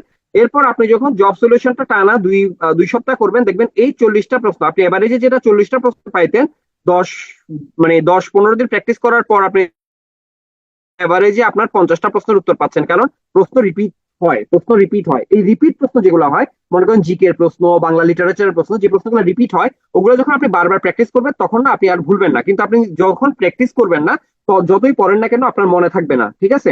তো আপনার যেটা করতে হবে সেটা হচ্ছে একটা করে প্রিভিয়াস কোশ্চেন আপনার করতেই হবে যতদিন পর্যন্ত আপনার চাকরি হচ্ছে না ততদিন। এবার আসেন আমরা বিষয়ভিত্তিক প্রস্তুতি কৌশলটা একটু দেখে নিই। বাংলা ভাষা ও সাহিত্য, এখানে আমরা কিভাবে প্রস্তুতি নিতে পারি, বিষয়ভিত্তিক কিভাবে প্রস্তুতি নিতে পারি? আমি তো অলরেডি বলেছি ব্যাকরণ থেকে বেশিরভাগ প্রশ্ন আসে, 17-18 নম্বরের প্রশ্ন আছে, সাহিত্য থেকে 7-8 নম্বরের প্রশ্ন আসতে পারে। তাহলে গুছিয়ে প্রস্তুতি নিতে পারলে এই বাংলা ভাষা ও সাহিত্যতে আমি কিন্তু 20+ নাম্বার পাওয়া আমার পক্ষে পসিবল। এটা কঠিন কিছু না, 20+ নাম্বার পাওয়া। ঠিক আছে? তাহলে আমাদের এখানে কি কি টপিক পড়তে হবে এটা আপনার জন্য ধরতে পারেন, এটা আপনার জন্য বাংলা সাজেশন। আজকের ওয়েবিনারে আপনাদের জন্য বাংলা প্রিলির সাজেশনটা দিয়ে দিলাম, এটা আপনি ধরে নিতে পারেন। দেখেন, প্রয়োগ অপপ্রয়োগ পড়তে হবে, এটা আমরা পড়বো এইচএসসি এর বই থেকে। ঠিক আছে? বানানো বাক্য শুদ্ধিকরণ, এটা আমরা বিগত সালের প্রশ্নের পাশাপাশি এইচএসসি এর প্রশ্নটা আমরা এখানে দেখাবো আমাদের এখানে পিটিওতে যারা থাকবেন। আহ শব্দের চ্যাপ্টার পড়তে হবে, পদের চ্যাপ্টার পড়তে হবে। প্রত্যয়, ঠিক আছে, প্রত্যয় থেকে প্রশ্ন আসবে, কারক থেকে ব্যাংকে প্রশ্ন আসবেই, বলতে গেলে কারক থেকে ব্যাংকে প্রশ্ন আসবেই, উপসর্গ থেকে ব্যাংকে প্রশ্ন আসে, সমাজ থেকে ব্যাংকে প্রশ্ন আসে। এই টপিক গুলো আপনার পড়তে হবে। ধ্বনি ও বর্ণ থেকে ব্যাংকে প্রশ্ন আসে, এগুলো পড়তেই হবে, এই চ্যাপ্টারটা বাদ দেওয়ার কোনো সুযোগ নেই। নত্য সত্যবিধান পড়বো আমরা, জ্যোতিচিহ্ন, সন্ধি। এই যে গ্রামারের যে বিষয়গুলো বললাম, এই বিষয়গুলো আপনার গ্রামারের জন্য পড়তেই হবে। বাংলার জন্য একটা সাজেশন যাচ্ছে, এটা বাংলার জন্য আপনাদের উদ্দেশ্যে এটা একটা সাজেশন থাকলো, কেমন কি কি পড়তে হবে যারা একেবারেই নতুন আছেন। এবার আসেন এখানে এই স্লাইডটা আমরা একটু চোখ বুলাই, কি কি আছে এখানে। কিছু বিষয়ের জন্য শৈশব বা কৈশোরের শিক্ষাগুরুদের ব্যাতের কথা স্মরণ করতে হবে। আপনারা নিশ্চয়ই এখানে আমরা যারা আছি কম বেশি সবাই স্কুল লাইফে মায়ের খাইছি, স্যারদের কম বেশি সবাই মায়ের খাইছি না? দেখেন, একটা জিনিস চিন্তা করে, আপনার স্কুলে যে স্যারটা করা ছিল, খুব বেশি পিটাইতো আপনাকে, সেই স্যারের পড়া রেডি করার জন্য আপনি কিন্তু কি করতেন, আগের দিন আপনার কিন্তু ঘুম হইতো না, আগের দিন আপনি কিন্তু পড়াশোনা করতেন খুব সিরিয়াসলি, তাই না? এরকম তো আছে, তাই না? আমাদের সবার সাথে সবার জীবনে তো এই ধরনের কিছু স্যার আছে যাদেরকে দেখলে আমাদের আসলে ভয় লাগতো, আতঙ্ক লাগতো, হ্যাঁ, গা হাত মানে কাঁপাকাঁপি শুরু হয়ে যেত। দেখেন, ওই যে স্যাররা ছিলেন, তাদের পড়াগুলো আমরা কত সিরিয়াসলি পড়েছি। ওই পড়াগুলো কিন্তু আমরা কি করতাম না, ওই পড়াগুলো কিন্তু আমরা করতাম না, অর্থাৎ ভুলতাম না। কিন্তু দেখেন, আমরা সময়ের যত গেছে তত কিন্তু আমরা কি করেছি, আমাদের কিন্তু ওই পড়াগুলো আমরা যত আমরা মাইটের করি নাই, খাই নাই, ততই কিন্তু আমরা কি করছি, ঠিক আছে, পড়াশোনাতে ফাঁকিবাজি করা শুরু করছি। ঠিক আছে? ওকে। তো দেখেন, এখন যে বিষয়টা হচ্ছে, তো কিছু বিষয় আছে আমাদের এখানে, পরীক্ষার জন্য কিছু বিষয় আছে যেগুলো হচ্ছে ওইভাবে করতে হবে। P2A তে আমরা এইভাবে করেই এই জিনিস জিনিসগুলো শেষ করাবো। কোন জিনিসগুলো শেষ করাবো, আসেন ওই জিনিসগুলো দেখি। আপনার যেমন ভয়ে ভয়ে ভয়ে যে পড়াগুলো শিখছেন, যেগুলো এখনো ভুলেন নাই, ওই পড়াগুলা P2 এ আবার আপনাকে স্কুল জীবনে ফিরিয়ে নিবে। কিভাবে? এই পড়াগুলো আপনার কাছ থেকে P2 এ আদায় করে নিবে। অর্থাৎ বাগধারা, আপনাকে এমন না যে আপনাকে ভাই এগুলো পড়ে নিয়েন, এই বিষয় না। এখানে আপনার এই পড়াগুলো কি করতে হবে, পড়াগুলো শিখে আপনার মুখস্থ দিতে হবে, পরীক্ষা দিতে হবে এই পড়াগুলোর জন্য, ঠিক আছে? তাহলে বাগধারা, এক কথায় প্রকাশ, বিপরীত শব্দ, প্রবাদ প্রবচন, এগুলো থেকে কিন্তু পরীক্ষাতে প্রশ্ন আসবেই, প্রশ্ন আসবেই। এবং এগুলো আপনার কি করতে হবে, মুখস্থ ঠোঁটস্থ করতে হবে, মুখস্থ ঠোঁটস্থ কণ্ঠস্থ করতে হবে। আপনি যেভাবেই পারেন না কেন, এগুলো আপনার মুখস্থ করতেই হবে। হ্যাঁ, একটা প্রেশার, তবে এই পড়াগুলো পড়ার জন্য, এই পড়াগুলো শেখার জন্য একটা প্রেশার থাকা উচিত আপনার উপরে। আপনি যেখানেই থাকেন না কেন, যেখানেই করেন না কেন, এই পড়াগুলো কাউকে না কাউকে অবশ্যই মুখে মুখে দিবেন পড়াগুলা, ঠিক আছে, যাতে এগুলো মনে থাকে বেশি। উক্ত টপিকগুলো ক্লাসে মুখস্থ করানো হবে, কারণ প্রেশার ছাড়া আমাদের অনেকেরই পড়া হয় না। সাহিত্যতে যা কিছু পড়া জরুরি, সাহিত্যতে প্রাচীন যুগ মধ্যযুগ থেকে আমরা পড়বো। এটার সাথে আধুনিক যুগ আমাদের পড়তে হবে। আধুনিক যুগে পিএসসি নির্ধারিত 11 জন সাহিত্যিক, এছাড়া আধুনিক যুগের উল্লেখযোগ্য সাহিত্যিকগণের সাহিত্যকর্ম আমরা পড়বো। এসএসসি এবং এইচএসসি সিলেবাসে সাহিত্য যে টপিক গুলো আছে, সেই টপিক গুলো আমরা পড়বো। এগুলা ক্লাসে আমাদের এক্সট্রা ক্লাস আছে এসএসসি এবং এইচএসসি এর বইয়ের উপরে। এখানে P2 তে এক্সট্রা ক্লাস আছে। P2 তে যে এক্সট্রা ক্লাসগুলো থাকে, সেখানে এসএসসি এবং এইচএসসি এর বইয়ে আপনার কি কি পড়তে হবে সেই বিষয়গুলো কি করে দেওয়া হবে, কমপ্লিট করিয়ে দেওয়া হবে। তাহলে দেখেন এখানে সাম আপ করা আছে কোন কোন জিনিসগুলো আপনার পড়তে হবে। এটা আপনার পরবর্তীতে কি করবেন, আপনারা যখন লাইভটা দেখবেন তখন দেখে নিন, ঠিক আছে? ওকে, এবার আসেন পরের অংশে আমরা যাই। আমরা ওই যে গুরুত্বপূর্ণ সাহিত্যিক বলেছিলাম না? আচ্ছা, আমার কথা কি ক্লিয়ারলি শুনতে পাচ্ছেন তো সবাই, নাকি কথা শুনতে কি কোনো অসুবিধা হচ্ছে? আমার কথা শুনতে কি অসুবিধা হচ্ছে কিনা একটু জানাবেন। আমার কথা কি ক্লিয়ার আছে কিনা, সাউন্ড শুনতে পাচ্ছেন? Okay, good, thank you so much, thank you so much for the feedback. Okay, তাহলে দেখেন সাহিত্য থেকে প্রাচীন যুগ মধ্যযুগ ছাড়াও আসলে কোন কোন উল্লেখযোগ্য সাহিত্যিক পড়তে হবে সেটা এখানে দেওয়া আছে। এটা ছাড়া আমি 45 জন সাহিত্যিকের একটা লিস্ট আপনাদেরকে ক্লাসে আপনারা দিয়ে দিব, অথবা P2 এর ইয়াতেও থাকবে। আপনারা দেখবেন এই 45 জন সাহিত্য, মানে সাহিত্যিক সম্পর্কে আপনারা জেনে নেবেন। এটা P2 এর যে পেজ আছে সেখানেও দিয়ে দেওয়া হবে আগে পরে। ওই 45 জন সাহিত্যিক, আধুনিক যুগের এই 45 জন সাহিত্যিক আমরা ভালো করে পড়লে মোটামুটি সাহিত্য থেকে আমাদের প্রশ্ন আনকমন থাকবে না আর কি। এখন বলতে পারেন যে 45 জন পড়তে হবে, 45 জন পড়তে হবে, কারণ এত এত সাহিত্যিক আছে, তার মধ্যে থেকে বাছাই করা 45 জন, ঠিক আছে?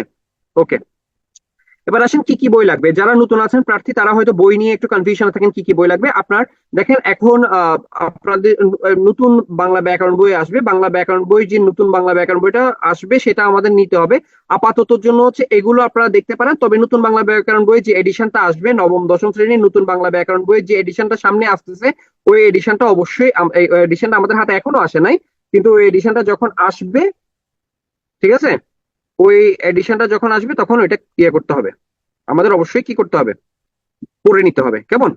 এটা ছাড়াও শিকরের বই আছে, অভিযাত্রী আছে, অগ্রদূত আছে। যে কোনো বই আপনি গাইড বই হিসেবে যে কোনোটাই দেখতে পারেন। একটা বইকে আমি সবসময় বলি আপনার পড়ার টেবিলে রাখতে হবে বাংলার জন্য, সেটা হচ্ছে বাংলা প্রশ্নপাঠ এই বইটা। বাংলা প্রশ্নপাঠ এই বইটা হচ্ছে বাংলার জব সলিউশন। এটা হচ্ছে বাংলার জব সলিউশন। আপনি যে টপিকটা মনে করেন সমাস, আপনি এখানে ক্লাসে পড়েছেন, এরপর আপনার কাজ হবে বাংলা প্রশ্নপাঠ বই থেকে এই যাবৎকালে যতগুলো সমাসের প্রশ্ন আছে তা ব্যাখ্যা সহ পড়ে নেওয়ার জন্য। যারা নতুন প্রার্থী আছে তাদের জন্য আমি বলবো বাংলা প্রশ্নপাঠ এই বইটা মানে রেফারেন্স হিসেবে আপনি ইউজ করতে পারেন। এবার আসেন ইংলিশ। ইংলিশের ক্ষেত্রে আমরা দুটা অংশে এটাকে ভাগ করবো প্রিপারেশনটাকে। একটা হচ্ছে ভোকাবুলারি বেসড প্রিপারেশন, আর একটা হচ্ছে গ্রামার বেসড প্রিপারেশন।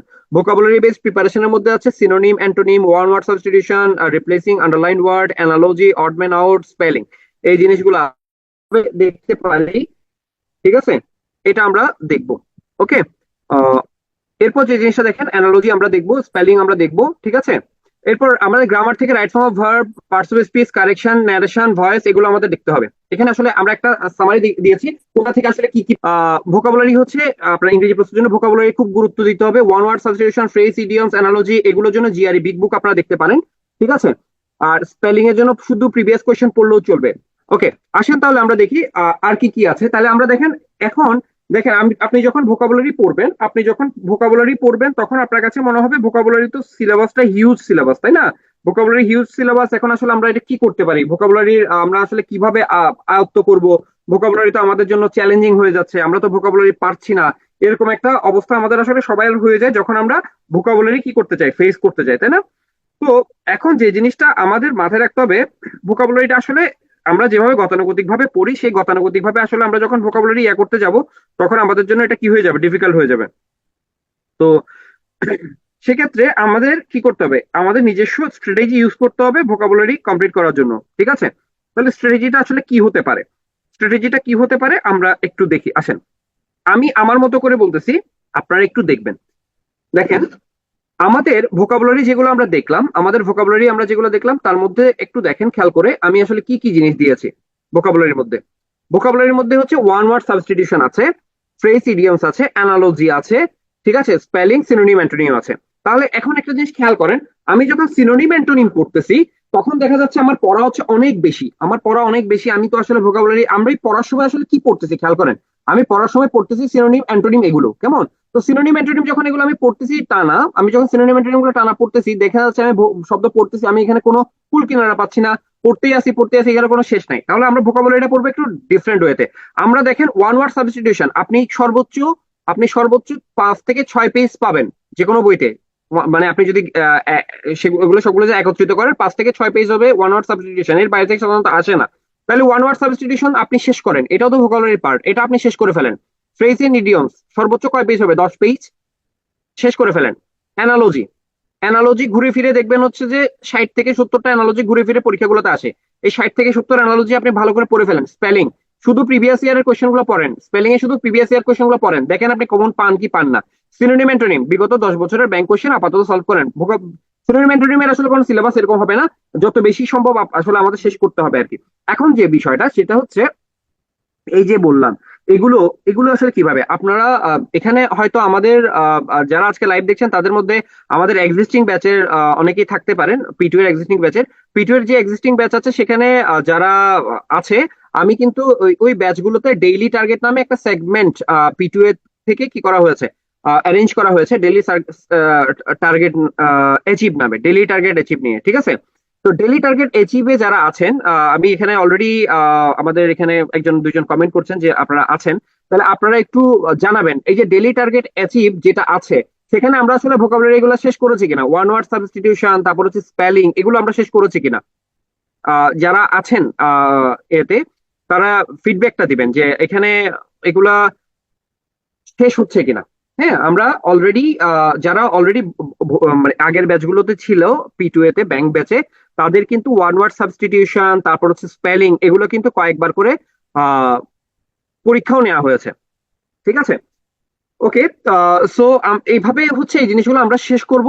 প্রচুর প্রচুর পরীক্ষা দিব, পরীক্ষা দিয়ে ভোকাবুলারি গুলো আমাদের ইয়ে করতে হবে। এটা ছাড়াও ভোকাবুলারির জন্য P2 এর আরেকটা বিষয় আছে, সেটা হচ্ছে কাহুট game.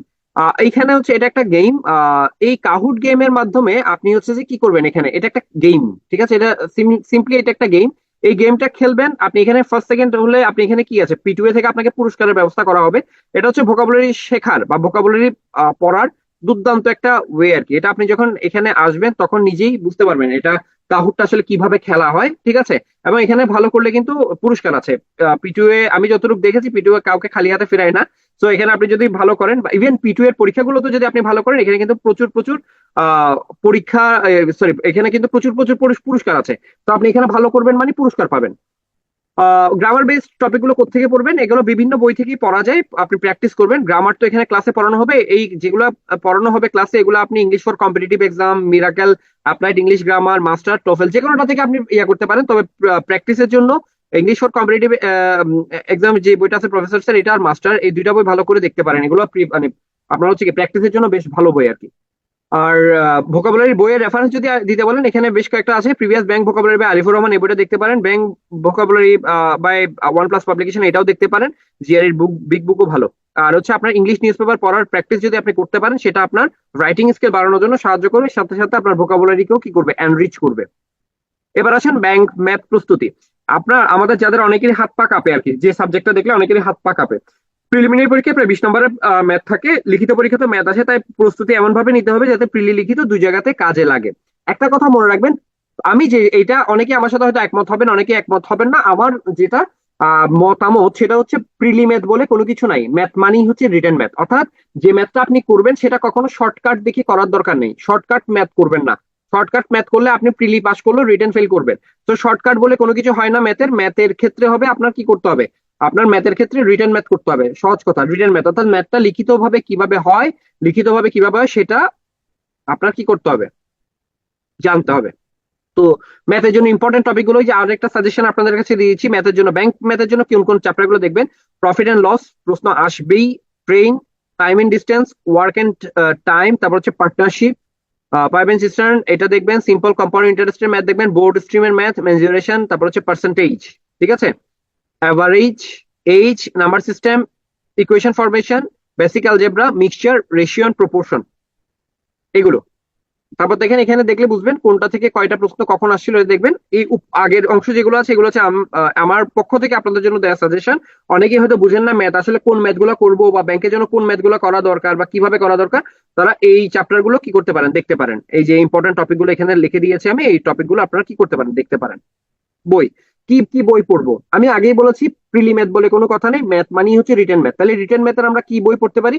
Previous bank written math, recent পাবলিকেশনের প্রিভিয়াস ব্যাংক রিটেন ম্যাথের একটা বই আছে, হ্যাঁ, যেটাতে 1986 থেকে আপনার 2023 পর্যন্ত ম্যাথ প্রশ্নগুলো দেওয়া আছে। এই বইটা আপনি কিনতে পারেন, এটা হচ্ছে প্রিভিয়াস রিটেন ম্যাথ প্র্যাকটিস করার জন্য। আর এটা আপনি যদি চ্যাপ্টার বেস অধ্যায় ভিত্তিক ম্যাথ যদি আপনি করতে চান, তাহলে আনসারির ব্যাংক ম্যাথ আছে 5th এডিশন, এটা করতে পারেন।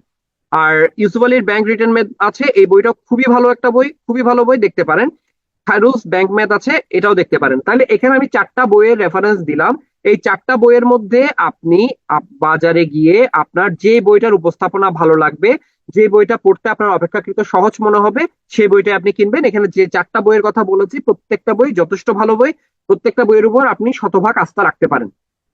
এবার আসেন সাধারণ জ্ঞান প্রস্তুতি। প্রিলিমিনারি পরীক্ষাতে বাংলাদেশ বিষয় বলে আন্তর্জাতিক বিষয় বলে মিলে মোট 20 নম্বর আসে। আপনি বলেছি আবারও 17-18 আসতে পারে, 20 আসতে পারে, সাম্প্রতিক থেকে 6 থেকে 8টা আসে, ঠিক আছে। তো ব্যাংক রিটেন জিকে আপনার হচ্ছে যে রিটেন জিকে জন্য আমাদের কি করতে হবে, ব্রিটেনের যেহেতু 30 মার্কের জিকে আসে, তো জিকেটা আমরা এমন ভাবে পড়বো যাতে করে প্রিলি এবং রিটেন দুইটাই কভার হয়। তাহলে সাধারণ জ্ঞান প্রস্তুতির জন্য কি কি পড়তে হতে পারে, ঠিক আছে, মুক্তিযুদ্ধ পড়তে হতে পারে, ভাষা আন্দোলন, অর্থনীতি, ব্যাংক, শিল্প, বাণিজ্য, সাম্প্রতিক, এগুলো আমাদের দেখতে হবে। আন্তর্জাতিক থেকে দেখতে হবে এশিয়া মহাদেশ, ইউরোপ, পরিবেশ, সংগঠন, খেলাধুলা এবং সাম্প্রতিক। বই, বাজারে প্রচলিত ব্যাংকের যে কোনো জিকের বই আমরা কিনতে পারবো। কারেন্ট অ্যাফেয়ার্স আমাদের পড়তে হবে। কারেন্ট অ্যাফেয়ার্সটা কি তার মানে আমি এখন থেকে পড়বো? না, কারেন্ট অ্যাফেয়ার্স এখন থেকে আমার পড়ার কোনো দরকার নাই। যে মানে পরীক্ষা হওয়ার 2 থেকে 3 মাস আগের কারেন্ট অ্যাফেয়ার্সটা ভালো করে পড়লেই চলে। এবং বিগত সালের প্রশ্নগুলো, বিগত সালের ব্যাংক প্রশ্নগুলো খুব ভালো করে পড়বো, বা বিগত সালের অন্যান্য পরীক্ষায় যে প্রশ্নগুলো আছে জিকে থেকে, ওগুলো আমরা ভালো করে পড়বো। অল্প পড়ে বেশি নম্বর পাওয়ার বিষয় হচ্ছে কম্পিউটার ও তথ্য প্রযুক্তি। সাধারণত 10 নম্বর থাকে, পরিকল্পনা মাফিক অল্প সময় পড়লে 7-8 নম্বর পাওয়া যায়। এখান থেকে এই টপিক গুলো আপনারা পড়বেন, কম্পিউটার অঙ্গ সংগঠন গুলো, ঠিক আছে, সিপিইউ, ঠিক আছে, এলইউ, তারপর হচ্ছে হার্ড ডিস্ক, এগুলো যেগুলো আছে, ই কমার্স, মোবাইল প্রযুক্তির যে বৈশিষ্ট্যগুলো আছে, কম্পিউটার সফটওয়্যার বিষয়গুলো আছে, ঠিক আছে, ইন্টারনেট তথ্য প্রযুক্তি, কম্পিউটার প্রোগ্রামিং, এগুলো দেখবেন। এখানে আপনি যেটা করতে পারেন, কম্পিউটার তথ্য প্রযুক্তি যদি আপনার কাছে কঠিন মনে হয়, বিগত 5 বছরের প্রশ্ন খুব ভালো করে পড়েন। বিগত 5 বছরের কম্পিউটার তথ্য প্রযুক্তির প্রশ্ন খুব ভালো করে আগে শেষ করেন, তাহলে দেখবেন কম্পিউটার তথ্য প্রযুক্তি আপনার জন্য তুলনামূলকভাবে সহজ হয়ে যাবে। ঠিক আছে, এবার আসেন কয়েকটা কথা বললে এরপর আপনাদের কোয়েশ্চেন আনসারের সেশনের মাধ্যমে আমাদের সেশনটা শেষ হবে। প্রিলিমিনারি ফেল টিয়ার্স, অর্থাৎ আমি এতগুলো কথা বললাম, আপনি ওয়েবনেটটা মন দিয়ে শুনলেন, এরপরও আমরা দেখবো হচ্ছে অনেকে প্রিলিমিনারি ফেল করবো। কেন প্রিলিমিনারি ফেল করি, প্রিলিমিনারি ফেলের কারণগুলো কি কি? অনেক বেশি বই পড়া কিন্তু কোনোটাই সম্পূর্ণ শেষ না করা, খুব গুরুত্বপূর্ণ একটা কথা। আপনি অনেক অনেক বেশি কি করেন, আপনি হচ্ছে যে বই পড়েন অনেক, আপনার ইয়াতে হচ্ছে আপনার টেবিলে হচ্ছে বইয়ে ভর্তি, বাংলার জন্য 10টা বই, ইংরেজির জন্য 10টা বই, এরকম বইয়ে ভর্তি আপনার পড়ার টেবিল, কিন্তু একটা বইও আপনি যথাযথভাবে শেষ করেন নাই। মনে রাখেন, একটা সাবজেক্টের জন্য 5টা বই না কিনে একটা সাবজেক্টের একটা বই 5বার রিভিশন দেওয়াটা আপনার চাকরি পাওয়ার জন্য সহায়ক ভূমিকা পালন করবে। অর্থাৎ যে বইটা আপনি পড়বেন সেটা খুব ভালো করে অন্তত 2 থেকে 3 বার শেষ করেন, এটা ওয়ার্ক, হ্যাঁ, এই জিনিসটা কাজ করবে। কিন্তু আপনি যদি অ্যাব্রো থেব্রো থেব্রো ভাবে পড়াশোনা করেন, কতক্ষণ এই বই কতক্ষণ ওই বই একই সাবজেক্টের জন্য, তাহলে কোনো লাভ হবে না, আপনার চাকরি পেতে অনেক লেট হয়ে যাবে। কি পড়া উচিত বুঝতে না পারে, আপনি প্রিলি ফেল করার অন্যতম কারণ হচ্ছে আপনি কি পড়া উচিত সেটাই আপনি বুঝতে পারতেছেন না। ঠিক আছে, আপনি জিকে কারেন্ট অ্যাফেয়ার্স পড়তেছেন, এখন আর কারেন্ট অ্যাফেয়ার্স কি 5 মাস পরে, 6 মাস পরে যখন আপনার পরীক্ষা হবে, বা 7-8 মাস পরে যখন আপনার পরীক্ষা হবে তখন কাজে লাগবে? লাগবে না। তো আপনি এখন সারাদিন কারেন্ট অ্যাফেয়ার্স এর বই একটা নিয়ে মাস শেষ হতে পারে না, কারেন্ট অ্যাফেয়ার্স বই নিয়ে দৌড়াদৌড়ি করেন। এগুলো হচ্ছে কি পড়া উচিত বুঝতে না পারা। নিয়ম মাফিক পড়াশোনা না করে এলোমেলো পড়াশোনা করা, এই যে আপনারা নিয়ম মাফিক পড়াশোনা না করে এলোমেলো পড়াশোনা করেন, এই কারণে এই P2A তে ডেইলি টার্গেট অ্যাচিভ এই সেগমেন্টটা অ্যাড করা হয়েছে। অর্থাৎ আপনি প্রত্যেকদিন আপনাকে একটা টার্গেট সেট করে দেওয়া হবে, এই টার্গেটটা আপনি অ্যাচিভ করবেন, এটাই হচ্ছে ওই দিনের কাজ আপনার। তো এই টার্গেট অ্যাচিভ করলে আপনার যেটা হবে, আপনার নিয়ম মাফিক পড়াশোনার একটা অভ্যাস আপনার মধ্যে গড়ে উঠবে। নিজের কেরিয়ার সম্পর্কে উদাসীনতা, অর্থাৎ আপনি চিন্তা করতেছেন আমার বয়স তো এখন, তো সরকার 32 বছর করছে, আমি মাত্র 24 বছর, আস্তে ধীরে একটু হাওয়া বাতাস খাই, হ্যাঁ প্রেম টেম করি, হ্যাঁ তারপর হচ্ছে যে একটু বন্ধু বান্ধবের সাথে চিল করি, মজা মাস্তি করি, চাকরির পড়া শুরু করবো আর কি। এই যে আপনি এই টেন্ডেন্সিটা ধারণ করছেন, আপনি আপনার কেরিয়ার সম্পর্কে উদাসীন। আপনাকে আমি শুরুতেই বলেছি দ্য সুনার দ্য ব্যাটার। আপনি যত তাড়াতাড়ি চাকরিতে ঢুকবেন আপনার কেরিয়ার তত বেশি স্মুথ হবে। এই কারণেই আপনার যেটা করতে হবে, কেরিয়ার সম্পর্কে উদাসীন না হয়ে খুব দ্রুত কিভাবে ভালো, সর্বোচ্চ ভালো চাকরিটা অর্জন করা যায় সেটার দিকে মনোনিবেশ করা উচিত আপনার। পড়াশোনাকে সেকেন্ডারি অপশন বানিয়ে ফেলা, নিজের অজান্তে আপনি আপনার পড়াশোনাকে সেকেন্ডারি অপশন বানিয়ে ফেলছেন। সেকেন্ডারি অপশন আপনি কিভাবে বানাইছেন? আপনি দেখেন, আপনাকে কেউ একজন দাওয়াত দিচ্ছে, আপনার পড়াশোনা বাদ দিয়ে সেই দাওয়াতটা আপনার কাছে মুখ্য হয়ে গেছে। আপনার গার্লফ্রেন্ড বলেছে আপনার হচ্ছে কালকে পিটুএ তে পরীক্ষা আছে, আপনি পড়াশোনা করতেছেন, আপনার গার্লফ্রেন্ড বলছে কালকে 4টার মধ্যে তুমি আমার সাথে দেখা করবা। আপনি ওই যে পরীক্ষা টরীক্ষা ভুলে গিয়ে 3টা থেকে যাই ওখানে বসে আছেন। ঠিক আছে, তার মানে হচ্ছে আপনি পড়াশোনাকে সেকেন্ডারি অপশন বানিয়ে বাকি সবকে আপনি কি করছেন, প্রায়োরিটি দিচ্ছেন। আপনি যদি এভাবে চলতে থাকেন তাহলে আপনি প্রিলি ফেল করবেন, আপনার চাকরি হবে না, আপনি নিশ্চিত থাকতে পারেন। আগামীকালের জন্য নিরন্তর অপেক্ষা, যে আগামীকাল প্রকৃতপক্ষে অনন্তকালও আসে না। আপনি আজকে আমার এই কথাগুলো শুনে আপনি একটু তেতে উঠছেন যে না পড়াশোনা করবো, কালকে থেকে শুরু করবো, এই কালকে থেকে শুরু করবো, আজকে ঘুমের মধ্যে আপনি ওই হারাই গেছেন অন্য রাজ্যে। এরপর হচ্ছে দেখা যাচ্ছে আগামীকালটা আর আপনার জন্য আসতেছে না। যেটা আজকে সেটা আজকে, মানে আজকে থেকেই শুরু করতে হবে।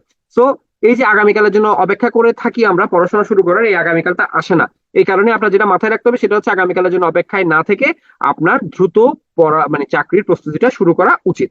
ওকে, এই যে আমাদের যে বিষয়গুলো আছে, আমরা যে প্রিলিফেলের কারণগুলো দেখলাম, এর থেকে উত্তরণের উপায় কি? উত্তরণের উপায় হচ্ছে একই বই অন্তত 2 থেকে 3 বার শেষ করা। যে বইটা কিনবেন সেই বইটা অন্তত 2 থেকে 3 বার শেষ করবেন। টার্গেট বেস পড়াশোনা করা, যেটা আমাদের এখানে অলরেডি চলতেছে। নিয়মিত পড়াশোনা করা, একদিন পড়বেন 5 দিন পড়বেন না, এরকম না করে নিয়মিতভাবে পড়াশোনা করা। নিজের জীবনটাকে নিজে লিড করতে হবে, এই উপলব্ধি। খেয়াল করে দেখেন, একটা জিনিস চিন্তা করে দেখেন ভাই, আপনি হয়তো এখন কারো না কারোর উপর, আপনি হয়তো এখন দিন শেষে বাসায় গিয়ে কারো না কারো মানে উপর নির্ভর করে আছেন। আপনি চিন্তা করতেছেন আরে সমস্যা নাই, বাসায় তো একজন রান্না করা রেডি করাই আছে, বা আমি তো মাস শেষে টাকা তো কারো না কারো কাছ থেকে আসতেছি। ঠিক আছে, তো আপনি এই যে জীবনটা আপনি চিন্তা করে দেখেন, আজকে আপনার যে গার্জিয়ান আছে তিনি কিন্তু অনন্তকাল থাকবেন না আপনার পাশে। আপনার পাশে এখন যিনি আপনার মাথার উপর ছায়া হিসেবে আছেন, তিনি কিন্তু আপনার সাথে সবসময় ছায়া হিসেবে থাকবেন না। এই জিনিসটা আপনি যত দ্রুত রিয়েলাইজ করবেন, তত নিজের জীবন সম্পর্কে জীবনবোধটা জাগ্রত হবে। আপনি বুঝতে পারবেন আপনার নিজের পায়ে দাঁড়ানোর সময় চলে এসেছে। কাজেই নিজের জীবনটা যে নিজে লিড করতে হবে, এই উপলব্ধিটা যত দ্রুত নিজের মধ্যে আনতে পারবেন, তত আপনার পড়াশোনার গতি বাড়বে, তত আপনি পড়াশোনা করবেন। ধৈর্য ধারণ করতে শেখা, আপনি প্রিপারেশন নিচ্ছেন, এগুলো তো এমন না যে বার্ষিক পরীক্ষায় আপনি পরীক্ষা দিলেন, মানে 1 মাস শেষে রেজাল্ট হইলো, ফার্স্ট সেকেন্ড থার্ড হইলেন, আত্মতৃপ্তিতে ভুগলেন। চাকরির ক্ষেত্রে এই সুযোগটা নাই। আপনার এখানে ধৈর্য ধরে পড়তে হবে। আপনার বন্ধুরা চাকরি পাচ্ছে, আপনি পাচ্ছেন না, হতাশায় ভেঙে পড়ছেন, ঠিক আছে, আপনি উল্টাপাল্টা পথে চলে যাচ্ছেন, এভাবে হইলে হবে না। ভালো সময়ের জন্য, মোক্ষম সময়ের জন্য অপেক্ষা করতে হবে। আহ আমি আমার লাইফে কিন্তু ধৈর্য ধারণ করেছিলাম। ওই ধৈর্য ধারণ করে থাকার ফল কিন্তু আমি পেয়েছি। কাজে এখানে নিয়মিত পড়াশোনা করতে হবে এবং ধৈর্য ধারণ করতে হবে, তাইলেই কেবল আপনি ভালো করতে পারবেন। নিজেকে জানা, আপনার স্ট্রেংথ কি, আপনার উইকনেস কি, এই জিনিসগুলো আপনার জানতে হবে। ঠিক আছে, নিজেকে ফাঁকি না দেওয়া, পৃথিবীতে আমরা সবচেয়ে বেশি ফাঁকি নিজেকেই দিই। ঠিক আছে, এই ফাঁকিটা যাতে না দিই আর কি আমরা। ঠিক আছে, আমরা নিজেরা ভাব ধরি আমরা আসলে অনেক পড়াশোনা করতেছি, আসলে আমরা ঘোড়ার ডিম করি, আমরা কিছুই করি না।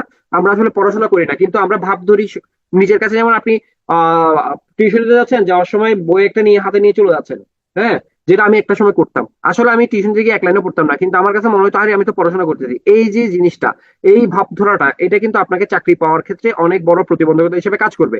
আপনি নিজেকে ফাঁকি না দেওয়ার জিনিসটা প্র্যাকটিস করেন, তাহলে দ্রুত আপনি কি করতে পারবেন, উন্নতি লাভ করতে পারবেন। আচ্ছা, আমি আমার আলোচনার অলমোস্ট শেষ পর্যায়ে চলে আসছি। এবার হচ্ছে আপনাদের প্রশ্ন আমাদের উত্তর সেশন, আপনাদের প্রশ্ন আমাদের উত্তর সেশন। আমি এই সেশনটা কন্ডাক্ট করার জন্য আমি ডেকে নিচ্ছি আমাদের এখানে আজকে আরেকজন, যিনি আপনাদের মেন্টর থাকবেন, মেন্টর হিসেবে আরেকজন যিনি থাকবেন, ইউসুফ ভাই। ইউসুফ ভাইকে আমি ডেকে নিচ্ছি। ইউসুফ ভাই, আপনি কি আমাকে শুনতে পাচ্ছেন? হ্যাঁ, আমি আপনাকে শুনতে পাচ্ছি। আপনি কি আমাকে শুনতে পাচ্ছেন? শুনতে পাচ্ছি ভাই, কেমন আছেন? এই তো আলহামদুলিল্লাহ। কি অবস্থা ভাই? আছি ভাই, ভালো আছি। ভাই আপনার জন্য প্রার্থীরা কিন্তু অনেকগুলো কোশ্চেন করেছে। আমি আসলে সেশন আমি পরিচালনা করেছি, আমি কোশ্চেনের আনসার দিই নাই। আমি বলেছি হচ্ছে আমাদের ইউসুফ ভাই কোশ্চেন গুলো আনসার দিবে। ঠিক আছে, ওনারা অনেক আগ্রহ নিয়ে অপেক্ষা করে আছেন আপনার কাছ থেকে কোশ্চেন গুলো আনসার শোনার জন্য। তাহলে আমি ধারাবাহিক ভাবে আহ, প্রশ্নগুলো শুরু থেকে একটু দেখি, হ্যাঁ। শুরু থেকে দেখি আমি আমি। কিছু আমি একটু সময় দিবেন, আমি কিছু কোশ্চেন হচ্ছে এখান থেকে নোট ডাউন করছি। আসলে প্রশ্ন হিউজ সবার মধ্যে। আমি যা বুঝতেছি যে এখানে যারা আছে তারা প্রত্যেকেই ম্যাক্সিমাম হচ্ছে আমাদের হচ্ছে এই ব্যাংকের চাকরিটা হচ্ছে সম্ভবত নতুন জানার আগ্রহটা অনেক বেশি।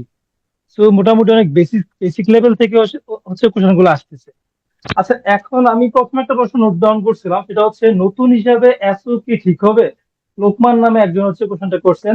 ভাই, আমি সবসময় একটা জিনিস বিশ্বাস করি, সেটা হচ্ছে আপনারা মানে টার্গেট যখন নিবেন তখন সর্বোচ্চটার জন্য টার্গেট দিবেন, আর বাকিগুলো তো বাই প্রোডাক্ট হবে, বাকিগুলো অটোমেটিক চলে আসবে। তো প্রিপারেশন যখন নিবেন তখন সর্বোচ্চ প্রিপারেশনটা নিবেন, অবশ্যই আপনার জন্য এসো।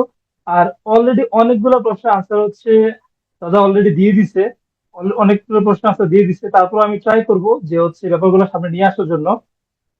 তো এই ক্ষেত্রে হচ্ছে আরেকজন আরেকটা কিছু প্রবলেম দেখা দিচ্ছে, সেটা হচ্ছে কতদিন পর পরীক্ষা হয়।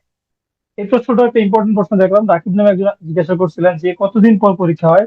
আপনারা জানেন কি জানি না, সেটা হচ্ছে আগে বিআইবিএম ফিক্স ছিল আমাদের পরীক্ষাগুলো নেওয়ার জন্য, কিন্তু রিসেন্টলি হচ্ছে এটা থেকে সরে আসছে বাংলাদেশ ব্যাংক ব্যাংকার সিলেকশন কমিটি। এখন হচ্ছে টেন্ডার হবে। মানে একদম প্রথম দিকে যেভাবে হয়তো ব্যাংকার সিলেকশন কমিটি ফর্ম করার পরে যে জিনিসটা হয়েছিল যে হচ্ছে একটা টেন্ডার ইস্যু হইতো, টেন্ডার ইস্যু হইলে টেন্ডারে যে বিড করে যে হচ্ছে বিডে বিডে পাইতো তাকে হচ্ছে দেওয়া হইতো। সো নেক্সট পরীক্ষাগুলো এভাবেই হবে। তো 22 সাল ভিত্তিক পরীক্ষাটাও বিআইবিএম নিচ্ছে না, এটা কনফার্ম। সামনের পরীক্ষাগুলো আমি একটু বলি এখানে তাইলে। এটা আসলে মানে কারা নিবে, মানে আমরা স্পেসিফিক ভাবে আসলে জানি না কারা নিবে, ঠিক আছে। হ্যাঁ, জানি না আমরা। তাইলে এটা হচ্ছে মানে এটা তাহলে প্রার্থীদের যেটা উচিত আমার মতে আর কি, হ্যাঁ ভাই আপনি আশা করি আমার সাথে একমত হবেন, যে প্রার্থীদের অবশ্যই উচিত হচ্ছে মানে কম্প্যাক্ট একটা প্রিপারেশন নেওয়া, পরীক্ষাটা কে নিবে সেদিকে কনসেন্ট্রেশন না দিয়ে আমরা যদি ওভারঅল প্রিপারেশনটা নিই তাইলেই মনে হয় আমাদের ভালো হবে, ঠিক কি না ভাই? ওভারঅল বলতে হ্যাঁ, অবশ্যই ওভারঅল প্রিপারেশন তো অবশ্যই নিতে হবে। যেমন এই টেন্ডার মার্কেটে হচ্ছে সবচেয়ে ভালো যারা হচ্ছে কম প্রাইস দেয় বাংলাদেশ ব্যাংকের বিডিং এর সময় সবসময় যে দেখছি আর কি আমি, সেটা হচ্ছে আর্টস ফ্যাকাল্টি। হ্যাঁ, তো এখন যদি আপনি আর্টস ফ্যাকাল্টির জন্য প্রিপারেশন নিলেন, দেখা গেলো by the mean arts faculty পাইলো না, নতুন কোনো একটা পার্টি আসলো যে অস্ত্রের মতো, যে আসানুল ইউনিভার্সিটির মতো। তো আর্টস ফ্যাকাল্টি কি করতো? আর্টস ফ্যাকাল্টি করতো হচ্ছে খুব কঠিন কঠিন মানে বাংলা প্রশ্ন করতো, আদার্স সেগমেন্ট গুলো খুব ইজি করতো। কিন্তু অস কি করতো? অস খুব হাই হাই ফ্রিকোয়েন্সির ম্যাথ দিত, হাই ফ্রিকোয়েন্সির বুকেট দিয়ে ইংলিশ দিয়ে পাঠিয়ে দিত। তো এখন আমরা আসলে শিওর না যে অ্যাকচুয়ালি কে টেন্ডারটা পাবে। এমন কোন নিউ অথরিটি আসতে পারে যারা হচ্ছে এই দিকটা হচ্ছে দেখবে। এই কারণে হচ্ছে আপনাদের উচিত, সবসময় উচিত, যে যেহেতু আমাদের ভীতিকর দিক হচ্ছে দুইটা ব্যাংকের প্রিপারেশনের ক্ষেত্রে, সেটা হচ্ছে ইংলিশ আর হচ্ছে ম্যাথ। তো আপনাদের উচিত হচ্ছে এই জিনিসগুলো হচ্ছে সবসময় হচ্ছে যত কঠিন ভাবে প্রিপারেশনটা নেওয়া যায়, অ্যাকচুয়ালি যত কঠিন ভাবে নেওয়া যায়, যেন হচ্ছে আর কোনো দিকে আপনাদের তাকানো না লাগে। আমি আপনাদের কাছে আমার এক্সপিরিয়েন্স শেয়ার করি, আমি আমি আসলে কিভাবে হচ্ছে ব্যাংকিং লাইনে আসলাম আর হচ্ছে কিভাবে ইয়ে করলাম, তাহলে হয়তো আপনারা অনেকগুলো প্রশ্নের আনসার পেয়ে যাবেন। আমি যখন ইউনিভার্সিটিতে ছিলাম তখন হচ্ছে আমার মধ্যে হুট করে জিআরই প্রিপারেশন নেওয়ার একটা হচ্ছে ইচ্ছা যাচ্ছিল। তো আমি জিআরই প্রিপারেশন নিছিলাম। তো যারা জিআরই সম্বন্ধে আইডিয়া আছে তারা জানেন হয়তো বা, জিআরই হচ্ছে টোটালি হচ্ছে ম্যাথ আর হচ্ছে ইংলিশ বেসড। আর জিআরই ইংলিশ খুবই হাই ফ্রিকোয়েন্সি, আর ম্যাথ হচ্ছে খুবই ক্রিটিক্যাল। মানে আমাদের মতো পাটিগণিতের মতো বড় বড় ম্যাথ না, ছোট ছোট ম্যাথ, কিন্তু ক্রিটিক্যাল ম্যাথ। এগুলো করতে গিয়ে কি হয়েছে, আমি এভাবে প্রিপারেশন নেওয়ার পর যখন পাশ করলাম, পাশ করার পর হুট করে মনে হলো, আরে কোথায় এসে পড়লাম, এখন আমি কি করব? আমি তো চাকরি বাকরির জন্য কিছুই পড়ি নাই, কি করা যায়? আমি শর্টের রাস্তাটা খুঁজলাম যে আসলে আমি যা পারি তা দিয়ে সবচেয়ে সহজ হয় কোনটা। তখন আমি দেখলাম যে ব্যাংকের ক্ষেত্রে, তখন আমাদের সময় হচ্ছে অস পরীক্ষা নিত আর কি। তো ব্যাংকের ক্ষেত্রে তখন আমি যেটা দেখছি যে ব্যাংকের ক্ষেত্রে হচ্ছে ম্যাথ আর ইংলিশ পারলে সরকারি গভর্নমেন্ট জবে না, গভর্নমেন্ট ব্যাংকে না হোক, প্রাইভেট ব্যাংকের এমটিও খুবই ইজি। তো এতে করে কি হচ্ছে, আমি হচ্ছে কিছুদিন প্রিপারেশন নেওয়ার পরে হচ্ছে আমি কয়েকটা পরীক্ষা দিলাম। তো কমনলি দেখা গেল আমি অনেকগুলো জবই পাইলাম, সিনিয়রও পাইলাম, এডি পাইলাম, প্রাইভেট ব্যাংকের এমটিও পাইলাম, মানে অনেকগুলো জবই পরপর হয়েছে। তো এক্ষেত্রে এই কারণে আমি সবসময় বলি যে প্রিপারেশন নেওয়ার ক্ষেত্রে সবসময় কঠিন প্রিপারেশন নেওয়ার চেষ্টা করবেন। আর চয়েস লিস্ট নিয়ে হচ্ছে অলরেডি অনেক এক্সপ্লেন করছে প্রবল ভাই। তো এই নিয়েও আর হচ্ছে কোনো প্রশ্ন আশা করি আর নাই। এখন যদি কারো ওই আপনার হচ্ছে এই যে পোস্টিং নিয়ে অনেকক্ষণ কথা বলছে ভাই, এটা নিয়েও কোনো আমার মনে হয় কোনো সমস্যা নাই। এক্সাম ট্র্যাকার নিয়ে একটা প্রশ্ন ছিল, এটা আমি এক্সপ্লেন করলাম যে এক্সাম ট্র্যাকার যেটা হইতে পারে, আর এক্সাম কবে নাগাদ হইতে পারে এই একটা প্রশ্ন। এখন হচ্ছে এক্সাম আসলে হচ্ছে যখন application, admit card, admit tab আছে, তো আপনাদেরকে হচ্ছে এডমিট কার্ডটা ডাউনলোড করার জন্য সুযোগ দিবে। এডমিট কার্ড ডাউনলোড যখন শেষ হবে তখন দেখবে যে কতজন এডমিট কার্ড ডাউনলোড করছে। এতজনকে ফিক্স রেখে বাংলাদেশ ব্যাংক ব্যাংকার সিলেকশন কমিটি একটা সার্কুলার দিবে যে হচ্ছে টেন্ডারের জন্য, একটা পত্রিকা একটা সার্কুলার দিবে টেন্ডারের জন্য। তখন হচ্ছে এখান থেকে হচ্ছে তখন যারা এই প্রজেক্টগুলো নিতে চায় তারা হচ্ছে টেন্ডারে পার্টিসিপেট করবে। পার্টিসিপেট করার পরে বাংলাদেশ ব্যাংক বা ব্যাংকার সিলেকশন কমিটি তাদের কোয়ালিটি যাচাই করে, তারপর হচ্ছে বাকি সবকিছু যাচাই করে এখান থেকে সিলেক্ট করবেন যে কে কিভাবে পরীক্ষাটা নেবে। যে বিডে উইন হবে তারপর তাকে বলবে যে এতদিনের মধ্যে আপনার পরীক্ষাটা নিতে হবে। এতদিনের মধ্যে কেন্দ্র ফাঁকা থাকা সবকিছু মিলে ইয়ে করে তারপর হচ্ছে তারা পরীক্ষাটা নিবে। এই প্রসেসটা কমপ্লিট করতে মোটামুটি অ্যাটলিস্ট যদি সময় নাও লাগে 5 থেকে 6 মাস লেগে যায়। তো ভাই, আমরা ইসুফ ভাই, আরেকটা গুরুত্বপূর্ণ কোয়েশ্চেন মনে হয় আসছিল, বুঝছেন?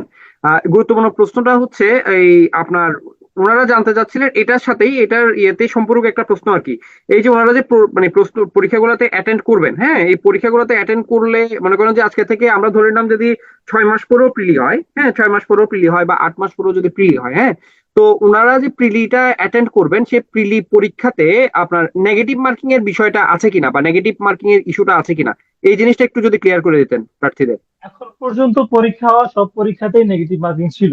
সাধারণত হচ্ছে গভর্নমেন্ট যে কোনো পরীক্ষাতে নেগেটিভ মার্কিংটা থাকে। তো গভর্নমেন্ট ব্যাংকে এটা একটা আমি একটা ট্রিক ফলো করতাম আর কি। যেমন হচ্ছে আমি যদি 4-5টা প্রশ্ন যদি ভুল দাগাই, আমি যদি 4টা প্রশ্ন যদি ভুল দাগাই আমার 1 মার্ক যাইতো। সো আমি যদি 5টা প্রশ্ন দাগাইলাম আমি আন্দাজের উপরে, সো একটা প্রশ্ন এর মধ্যে যদি আমার একটা প্রশ্ন হয়ে যায় তাহলে কিন্তু আমার হচ্ছে কোনো নাম্বার কাটা যাচ্ছে না। কিন্তু আমি যদি একেবারে ছেড়ে আসি তাহলে কিন্তু আমার এই প্রবাবিলিটি থাকছে না, যেহেতু 0.25 করে নেগেটিভ থাকে। এই যে ব্যাংক অ্যাপ্লিকেশন কমিটি সব পরীক্ষাতেই নেগেটিভ মার্কিং থাকে। তো আশা করা যায় সামনে যে অথরিটি পরীক্ষা নেক নেগেটিভ মার্কিং অবশ্যই থাকবে, কিন্তু সেটা বিসিএস এর মতো এত বেশি না, সর্বোচ্চ 0.25। তো আই থিঙ্ক এটা নিয়ে আর কোনো কনফিউশন নাই যে নেগেটিভ মার্কিং থাকবে, অবশ্যই থাকবে। আচ্ছা, সাধারণ কাট মার্ক একজন প্রশ্ন করেছেন ওনার অনার্সে সিজিপিএ হচ্ছে 2.99, হ্যাঁ, উনি কি অ্যাপ্লাই করতে পারবে কিনা? অবশ্যই আপনি অ্যাপ্লাই করতে পারবেন। 2.75 এর উপরে হইলে আপনি অ্যাপ্লাই করতে পারবেন, কোনো সমস্যা নাই। অ্যাপ্লাই আচ্ছা, করতে পারবেন, নো ইস্যু, এটা নিয়ে কোনো ইস্যু নাই, অ্যাপ্লাই করতে এবং পারবেন। এবং এবং ওনার উদ্দেশ্যে বলতে চাই, ওনার উদ্দেশ্যে সম্ভবত জারিফ জয় বা এই ধরনের নামে এক ভাইয়া প্রশ্ন করেছেন, ওনার উদ্দেশ্যে বলতে চাই আপনি যদি ভালো রিটেন পরীক্ষা দেন, আপনি যদি ভালো প্রিলি পাস করার পর আপনি যদি ভালো রিটেন পরীক্ষা দেন এবং ভালো ভাইবা দেন, তাহলে ডেফিনেটলি আপনি চাকরি পাবেন। শুধু আপনি অ্যাপ্লাই করতেই পারবেন না, আপনি চাকরিও পাবেন, ঠিক আছে? আপনার 2.99 সিজিপিএ নিয়ে আমাদের ভাই বললো আপনি অ্যাপ্লাই করতে পারবেন। সো আপনি একই কমেন্ট বারবার করছেন, এটা বারবার করার দরকার নাই, আমরা উত্তর দিয়েছি যে আপনি কি করতে পারবেন, অ্যাপ্লাই করতে পারবেন, হ্যাঁ, এখানে অ্যাপ্লাই করতে কোনো সমস্যা নাই আর কি। আচ্ছা ভাই, ওনাকে একটু রিল্যাক্স করার জন্য আমি বলি, সেটা হচ্ছে আপনার তো ভয় লাগতেছে যে হচ্ছে আপনার রেজাল্ট কম, আপনি হয়তো বা পরীক্ষা দিলেন ভালো করলেন, ব্যাপার থেকে হিউমিলেশন শিকার হতে পারেন। মজার ব্যাপার হচ্ছে আপনার রেজাল্ট নিয়ে আপনার একাডেমিক ব্যাকগ্রাউন্ড নিয়ে বোর্ডে যারা থাকে তারা মোটেও চিন্তিত না। তারা মোটেও চিন্তিত, কারণ ওই পর্যন্ত যারা যায় তারা জানে যে সে তার মধ্যে ওই ধরনের হচ্ছে কোয়ালিটি আছে বলে সে এই পর্যন্ত আসছে। সো আপনি রেজাল্ট নিয়ে নিউনতা ভোগার কিছু নাই, জাস্ট দরকার হচ্ছে আপনার প্রিপারেশন নেওয়া। আগে পড়েন নাই, এখন পড়বেন, এখন ভালো করবেন। তো পিছনে যা হয়ে গেছে হয়ে গেছে, এগুলো নিয়ে এখন আসলে চিন্তা করার কিছু নাই, জাস্ট প্রিপারেশনটা ভালোভাবে নেন। আরেকজন বলছেন ভাইবাতে কি ইংরেজিতে কথা বলতে হবে। বাংলাদেশ ব্যাংকে যারা ভাইবা নেয়, ইডি স্যাররা ভাইবা নেয়, সিনিয়র অফিসার ভাইবা নেয়, সাধারণত হচ্ছে যেটা সিনিয়র অফিসার হচ্ছে আপনার। তো সিনিয়র অফিসার ভাইবাতে বোর্ডের যে চেয়ারম্যান থাকে, চেয়ারম্যান থাকে হচ্ছে আমাদের ইডি স্যাররা থাকে। না ভাই, ভাইবাতে হচ্ছে কখনোই হচ্ছে ইংলিশে আপনাকে কথা বলতে বলবে না, ইন্ট্রোডিউস ইংলিশে করতে বলবে না, খুব জলি মুডে ভাইবা নিবে। তো টেনশন করার কিছু নাই। প্রাইভেট ব্যাংকেও যে সবসময় ইংলিশে ভাইবা নেয় ব্যাপারটা এমন না, কারণ আমি 2টা প্রাইভেট ব্যাংকে এমডি হিসেবে জব করছি। তো হ্যাঁ, প্রশ্ন করে, কিন্তু কথা হচ্ছে সবসময় যে ইংলিশেই বলতে হবে ব্যাপারটা এমন না, যে আপনার উপর ডিপেন্ড করে। তো আচ্ছা, ইংলিশে এখানে দক্ষ হতে হবে। হ্যাঁ, এখানে আমি একটা জিনিস একটু অ্যাড করি। ভাইবার ক্ষেত্রে ব্যাংকের ভাইবাগুলোর ক্ষেত্রে সাধারণত ইংরেজিতে, ভাইয়া যেটা বললেন ওইটাই, যে ইংরেজিতে সরাসরি আপনার আনসার করতে হবে, এ ধরনের কোনো বাধ্যবাধকতা নাই।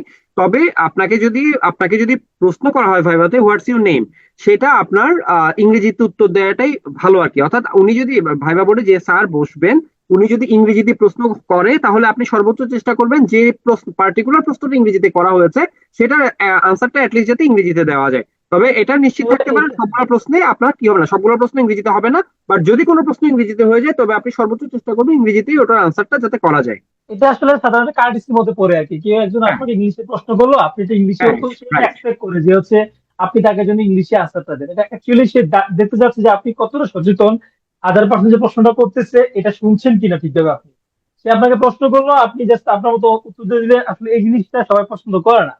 কারণ হচ্ছে সে দেখে যে আপনি আপনার উত্তরের ব্যাপারে কতটা সচেতন, আপনি কতটা ভালোভাবে দিলেন এটা আসলে সবসময় নির্ভর করে না, নির্ভর করে হচ্ছে আপনি কতটা ভালো অ্যাবজর্ব করলেন ব্যাপারটাকে। কারণ ভাইবা আমরা সবাই নার্ভাস থাকি, এটা খুব ভালো করে আমরা জানি। সামনে ভাইবা নিয়ে হচ্ছে আমাদের আরো অনেক কিছু থাকবে, পিটিএ ভাইবা ব্যাপারে হচ্ছে মাঝে মধ্যে হচ্ছে ভাইবার আগে দিয়ে হচ্ছে বিভিন্ন ধরনের ডেমো ব্যাপারে আয়োজন করে, তো আপনারা এগুলোতে পার্টিসিপেট করবেন। তো এই কনফিউশন গুলো দূর হয়ে যাবে। 22 সাল ভিত্তিক পরীক্ষা, 22 সাল ভিত্তিক পরীক্ষাটা হবে ভাই হচ্ছে মার্চে নাহলে এপ্রিলে। 100% শিওর মার্চ না হয় এপ্রিলে, কারণ এটা টেন্ডার এখনো হয় নাই, টেন্ডার হবে রিসেন্টলি। টেন্ডার হইলেই পরীক্ষাটা হয়ে যাবে, যেহেতু বিআইবিএম কে ক্যান্সেল করা হয়েছে, দ্যাটস ওয়াই একটু টাইম বেশি লাগছে 22 সালের জন্য। 22 সাল হওয়ার সাথে সাথে হচ্ছে এই নতুন যে সার্কুলার হয়েছে ওইটার কাজ শুরু হয়ে যাবে। আচ্ছা, তারপর হচ্ছে কাটমার্ক নিয়ে একজন প্রশ্ন করছেন যে হচ্ছে কাটমার্ক কত হয়। আসলে এটা ডিপেন্ড করে, মাঝে মধ্যে অস্ত্রে যে পরীক্ষাগুলো হয়তো ওই সময় আমি দেখতাম হচ্ছে 48, 49, 50, 100 আউট অফ 100 এই নাম্বারটা হইলে হচ্ছে চলে আসতো। কিন্তু যখন বিআইবিএম আসছে তখন আমি দেখছি এই অভিযোগটা করতে অনেকেই, যে 64, 65-তে আসতেছে না। তো এটা প্রশ্নের কোয়ালিটির উপর নির্ভর করে যে কাটমার্ক কত হবে। যখন কাটমার্ক হাই হবে তখন আপনারা সবাই কাট নাম্বার বেশি পাবেন। তো এটা নিয়ে হচ্ছে আপনি আগে নিজেকে প্রিপেয়ার করেন। কাটমার্কের ব্যাপারটা হচ্ছে আসলে আমি সবসময় মনে করি কি, এটাকে অ্যাভয়েড করাই ভালো। সবসময় জিনিসটাকে অ্যাভয়েড করাই ভালো, নিজের মতো প্রিপারেশন নেন, সর্বোচ্চটাতে প্রিপারেশন নেন। একটাতে এটাতে যদি খারাপ হয় পরেরটা ক্যাচ করেন, কোনো ইস্যু নাই। কিন্তু কথা হচ্ছে কাটমার্ক নিয়ে পড়ে থাকলে আসলে ওই সবসময় আপনি কাটমার্কে কমই থাকবেন, এই কাটমার্কে আপনি ক্রস করতে পারবেন না। 100তে পরীক্ষা 80 নাম্বার তোলা ট্রাই করেন, সমস্যা কি? আর আরেকজন দেখছিলাম যে হচ্ছে একটা প্রশ্ন করছিলেন যে হচ্ছে 6 মাস ব্যাংকের জন্য এনাফ কিনা। ভাই আমি বলবো ভাই 3 মাসই এনাফ ভাই, 6 মাস লাগবে না আপনার। আপনি যদি পিটের সাথে যদি 3 মাসের সময় দেন, আপনার হচ্ছে আপনি মানে যদি মানে অনেস্টলি সময় দেন, একটা হচ্ছে যে আমি এনরোল করলাম, করার পরে আসলাম না, গেলাম না, কিছু না, জাস্ট আমি এনরোল করলাম, দেখলাম, একদিন আসলাম, 3 দিন আসলাম না, তো তখন আসলে এভাবে আসলে কোনো প্রিপারেশনই হয় না। কিন্তু আপনি যদি সত্যিকার অর্থে আপনার সাথে আপনি অনেস্ট হন, 3 মাস যদি প্রিপারেশন নেন, আমি মনে করি যে ব্যাংকের চাকরির জন্য 3 মাস এনাফ ভাই, অনেক এনাফ। কারণ হচ্ছে এখানে খুব দিক থেকে কোনো জিকেও আসে না, খুব দিক থেকে কোনো হচ্ছে এই আপনার হচ্ছে বাংলা ইংরেজি প্রশ্ন আসে না। যা ঝামেলা হয় সেটা হচ্ছে ম্যাথে। আমি যেটা দেখছি আর কি ব্যাংকের ক্ষেত্রে ম্যাক্সিমাম ক্ষেত্রে ঝামেলাটা হয় ম্যাথের ক্ষেত্রে আর হচ্ছে ইংলিশের ক্ষেত্রে। তো আমি মনে করি যে এগুলো উত্তরে উত্তরে যেতে পারবেন 3 মাস, এটার জন্য অনেক মেলা সময়, যদি সময় দেন আর কি। তারপর হচ্ছে একজন প্রশ্ন করছিলেন যে থার্ড ইয়ারে পড়ি এখন, আমি আপনাদের এই কোর্সে ভর্তি হতে পারবো? অবশ্যই পারবেন ভাইয়া। ভর্তি হওয়ার জন্য তো থার্ড ইয়ার সেকেন্ড ইয়ার না, এটা তো আপনার ইচ্ছা শক্তি কতটা আছে এইটা। তো আপনাকে ভর্তি হওয়ার জন্য কোনো সমস্যা হয়, যদি আমাদের ক্লাসগুলো অনলাইন বেসিস ক্লাস হয় এবং ক্লাসগুলো রাতের বেলায় হয়, তো আপনি ভর্তি হতে পারবেন। আশা করি এটা নিয়ে কোনো সমস্যা হবে না। আপনি হচ্ছে পিটিও এর টেকনিক্যাল টিমের সাথে কথা বললেই জানতে পারবেন ব্যাপারগুলা। এরপর হচ্ছে তৃতীয় বর্ষ নিয়ে কথা বললাম। তারপর হচ্ছে ইন্ট্রোডিউস ইউরসেলফ এ প্রায় ব্যাংকে ইংলিশে বলছে। এখন আপনাকে যদি প্রশ্ন করে যে আপনার পরিচয় দেন, তখন আপনি বাংলা বলবেন। আমি যদি আপনাকে বলে যে ইন্ট্রোডিউস ইউরসেলফ, তো আমি আসলে ইন্ট্রোডিউস ইউরসেলফ নিয়ে একটু কথা বলি। এটা আসলে বলা আমি মনে হয় যে এই জিনিসটা অনেক একটা কনফিউশন আছে। আমি প্রথম জয়েন করি হচ্ছে premier bank age MTU, Covid এর পরপরই। তখন আমি যখন জয়েন করি তখন হচ্ছে আমাকে দেওয়া হচ্ছে ক্রেডিট অ্যাডমিনে।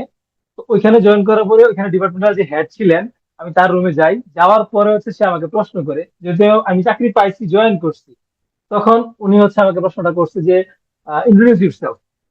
তো আমি বলতেছিলাম, তো স্যার কাজ করতেছিল, প্রায় অলমোস্ট 2 মিনিটের মতো হয়েছে আমি বলতেছি। সাডেনলি আমি মনে করলাম স্যার হয়তো আমার কথা শুনছে না, দ্যাটস ওয়াই আমি চুপ হয়ে গেলাম। তখন স্যার আমাকে বলছিল যে হচ্ছে আপনাকে আমি জিজ্ঞাসা করছি ইন্ট্রোডিউস ইউরসেলফ, যতক্ষণ পর্যন্ত আমি চুপ, আমি যতক্ষণ আপনাকে বন্ধ বলতে নিষেধ না করব, ততক্ষণ পর্যন্ত আপনি বলে যাবেন। আপনার বয়স এখন বর্তমানে 25 বছর, 26 বছর বয়স। এই 25-26 বছরের বয়সে জিন্দিগি নিশ্চয়ই আপনার 2 মিনিটে শেষ হয়ে যায় নাই। তো আপনাকে যখন আমি বলতে বলছি, যতক্ষণ পর্যন্ত আমি আপনাকে স্টপ হতে না বলবো, ততক্ষণ পর্যন্ত আপনাকে বলতে হবে। এই জিনিসটা আপনার ক্ষেত্রে ইম্পর্টেন্ট, আপনারা এই জিনিসটা মাথায় রাখবেন যে হচ্ছে যখন আপনারা বায়োলজিতে যাবেন, যখন আপনাকে ইন্ট্রোডিউস ইউরসেলফ জিজ্ঞাসা করবে, তখন এতটুকু গুছিয়ে নিয়ে আসবেন যেন আপনি অ্যাটলিস্ট 3-4 মিনিট 5 মিনিট হচ্ছে কথা বলতে পারেন। তারপর আমার অনার্স রেজাল্ট দেখছি কিন্তু সার্টিফিকেট আসে না, আমি কি আবেদন করতে পারবো? সার্টিফিকেট নিয়ে কোনো ইস্যু নেই, আপনার রেজাল্ট পাবলিকেশন ডেট দিয়ে আপনি আবেদন করতে পারবেন ভাই, কোনো সমস্যা নাই।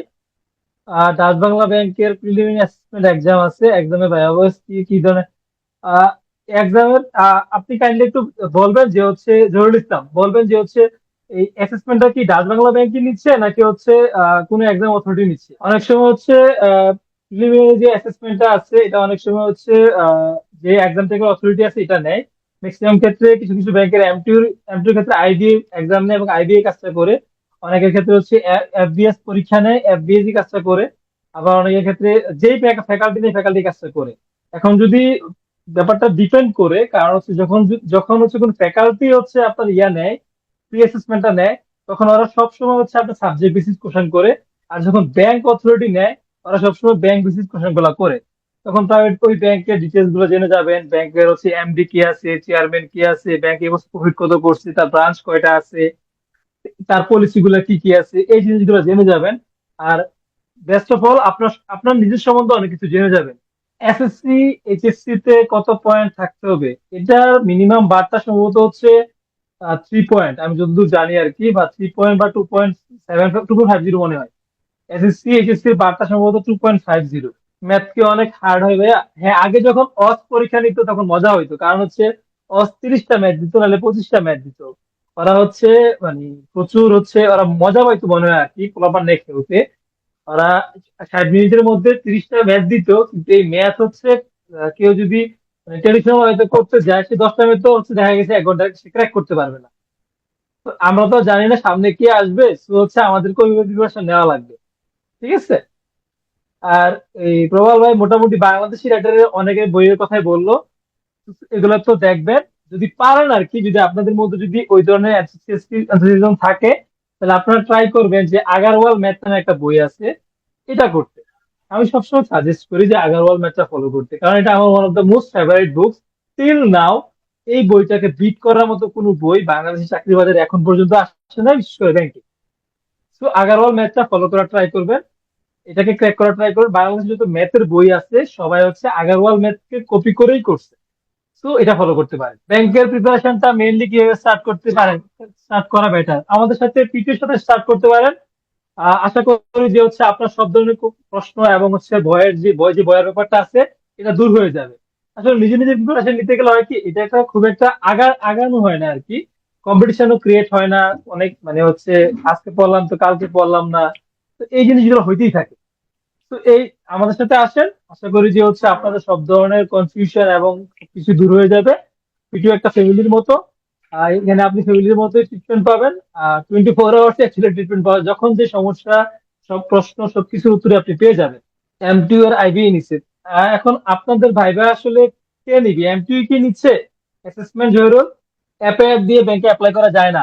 উম্মে সাদিয়া, আপনার জন্য হচ্ছে অ্যাপে দিয়ে ব্যাংকে অ্যাপ্লাই করা যাবে না। পরীক্ষার রেজাল্ট পাবলিশ হতে হবে, তারপরে ব্যাংকে অ্যাপ্লাই করতে পারবেন। কোশ্চেন ব্যাংক সাজেস্ট করবেন ফর প্রিলি প্লাস রিটার্ন। আপনি হচ্ছে একটা জিনিস দেখতে পারেন, আগে তো হচ্ছে ইয়া ছিল তো আপনার হচ্ছে এই, এখন মোটামুটি সব মার্কেটে সবগুলা কোশ্চেন ব্যাংকই হচ্ছে আপনার হচ্ছে ইয়া বেস, কি যে বলে ফ্যাকাল্টি বেস।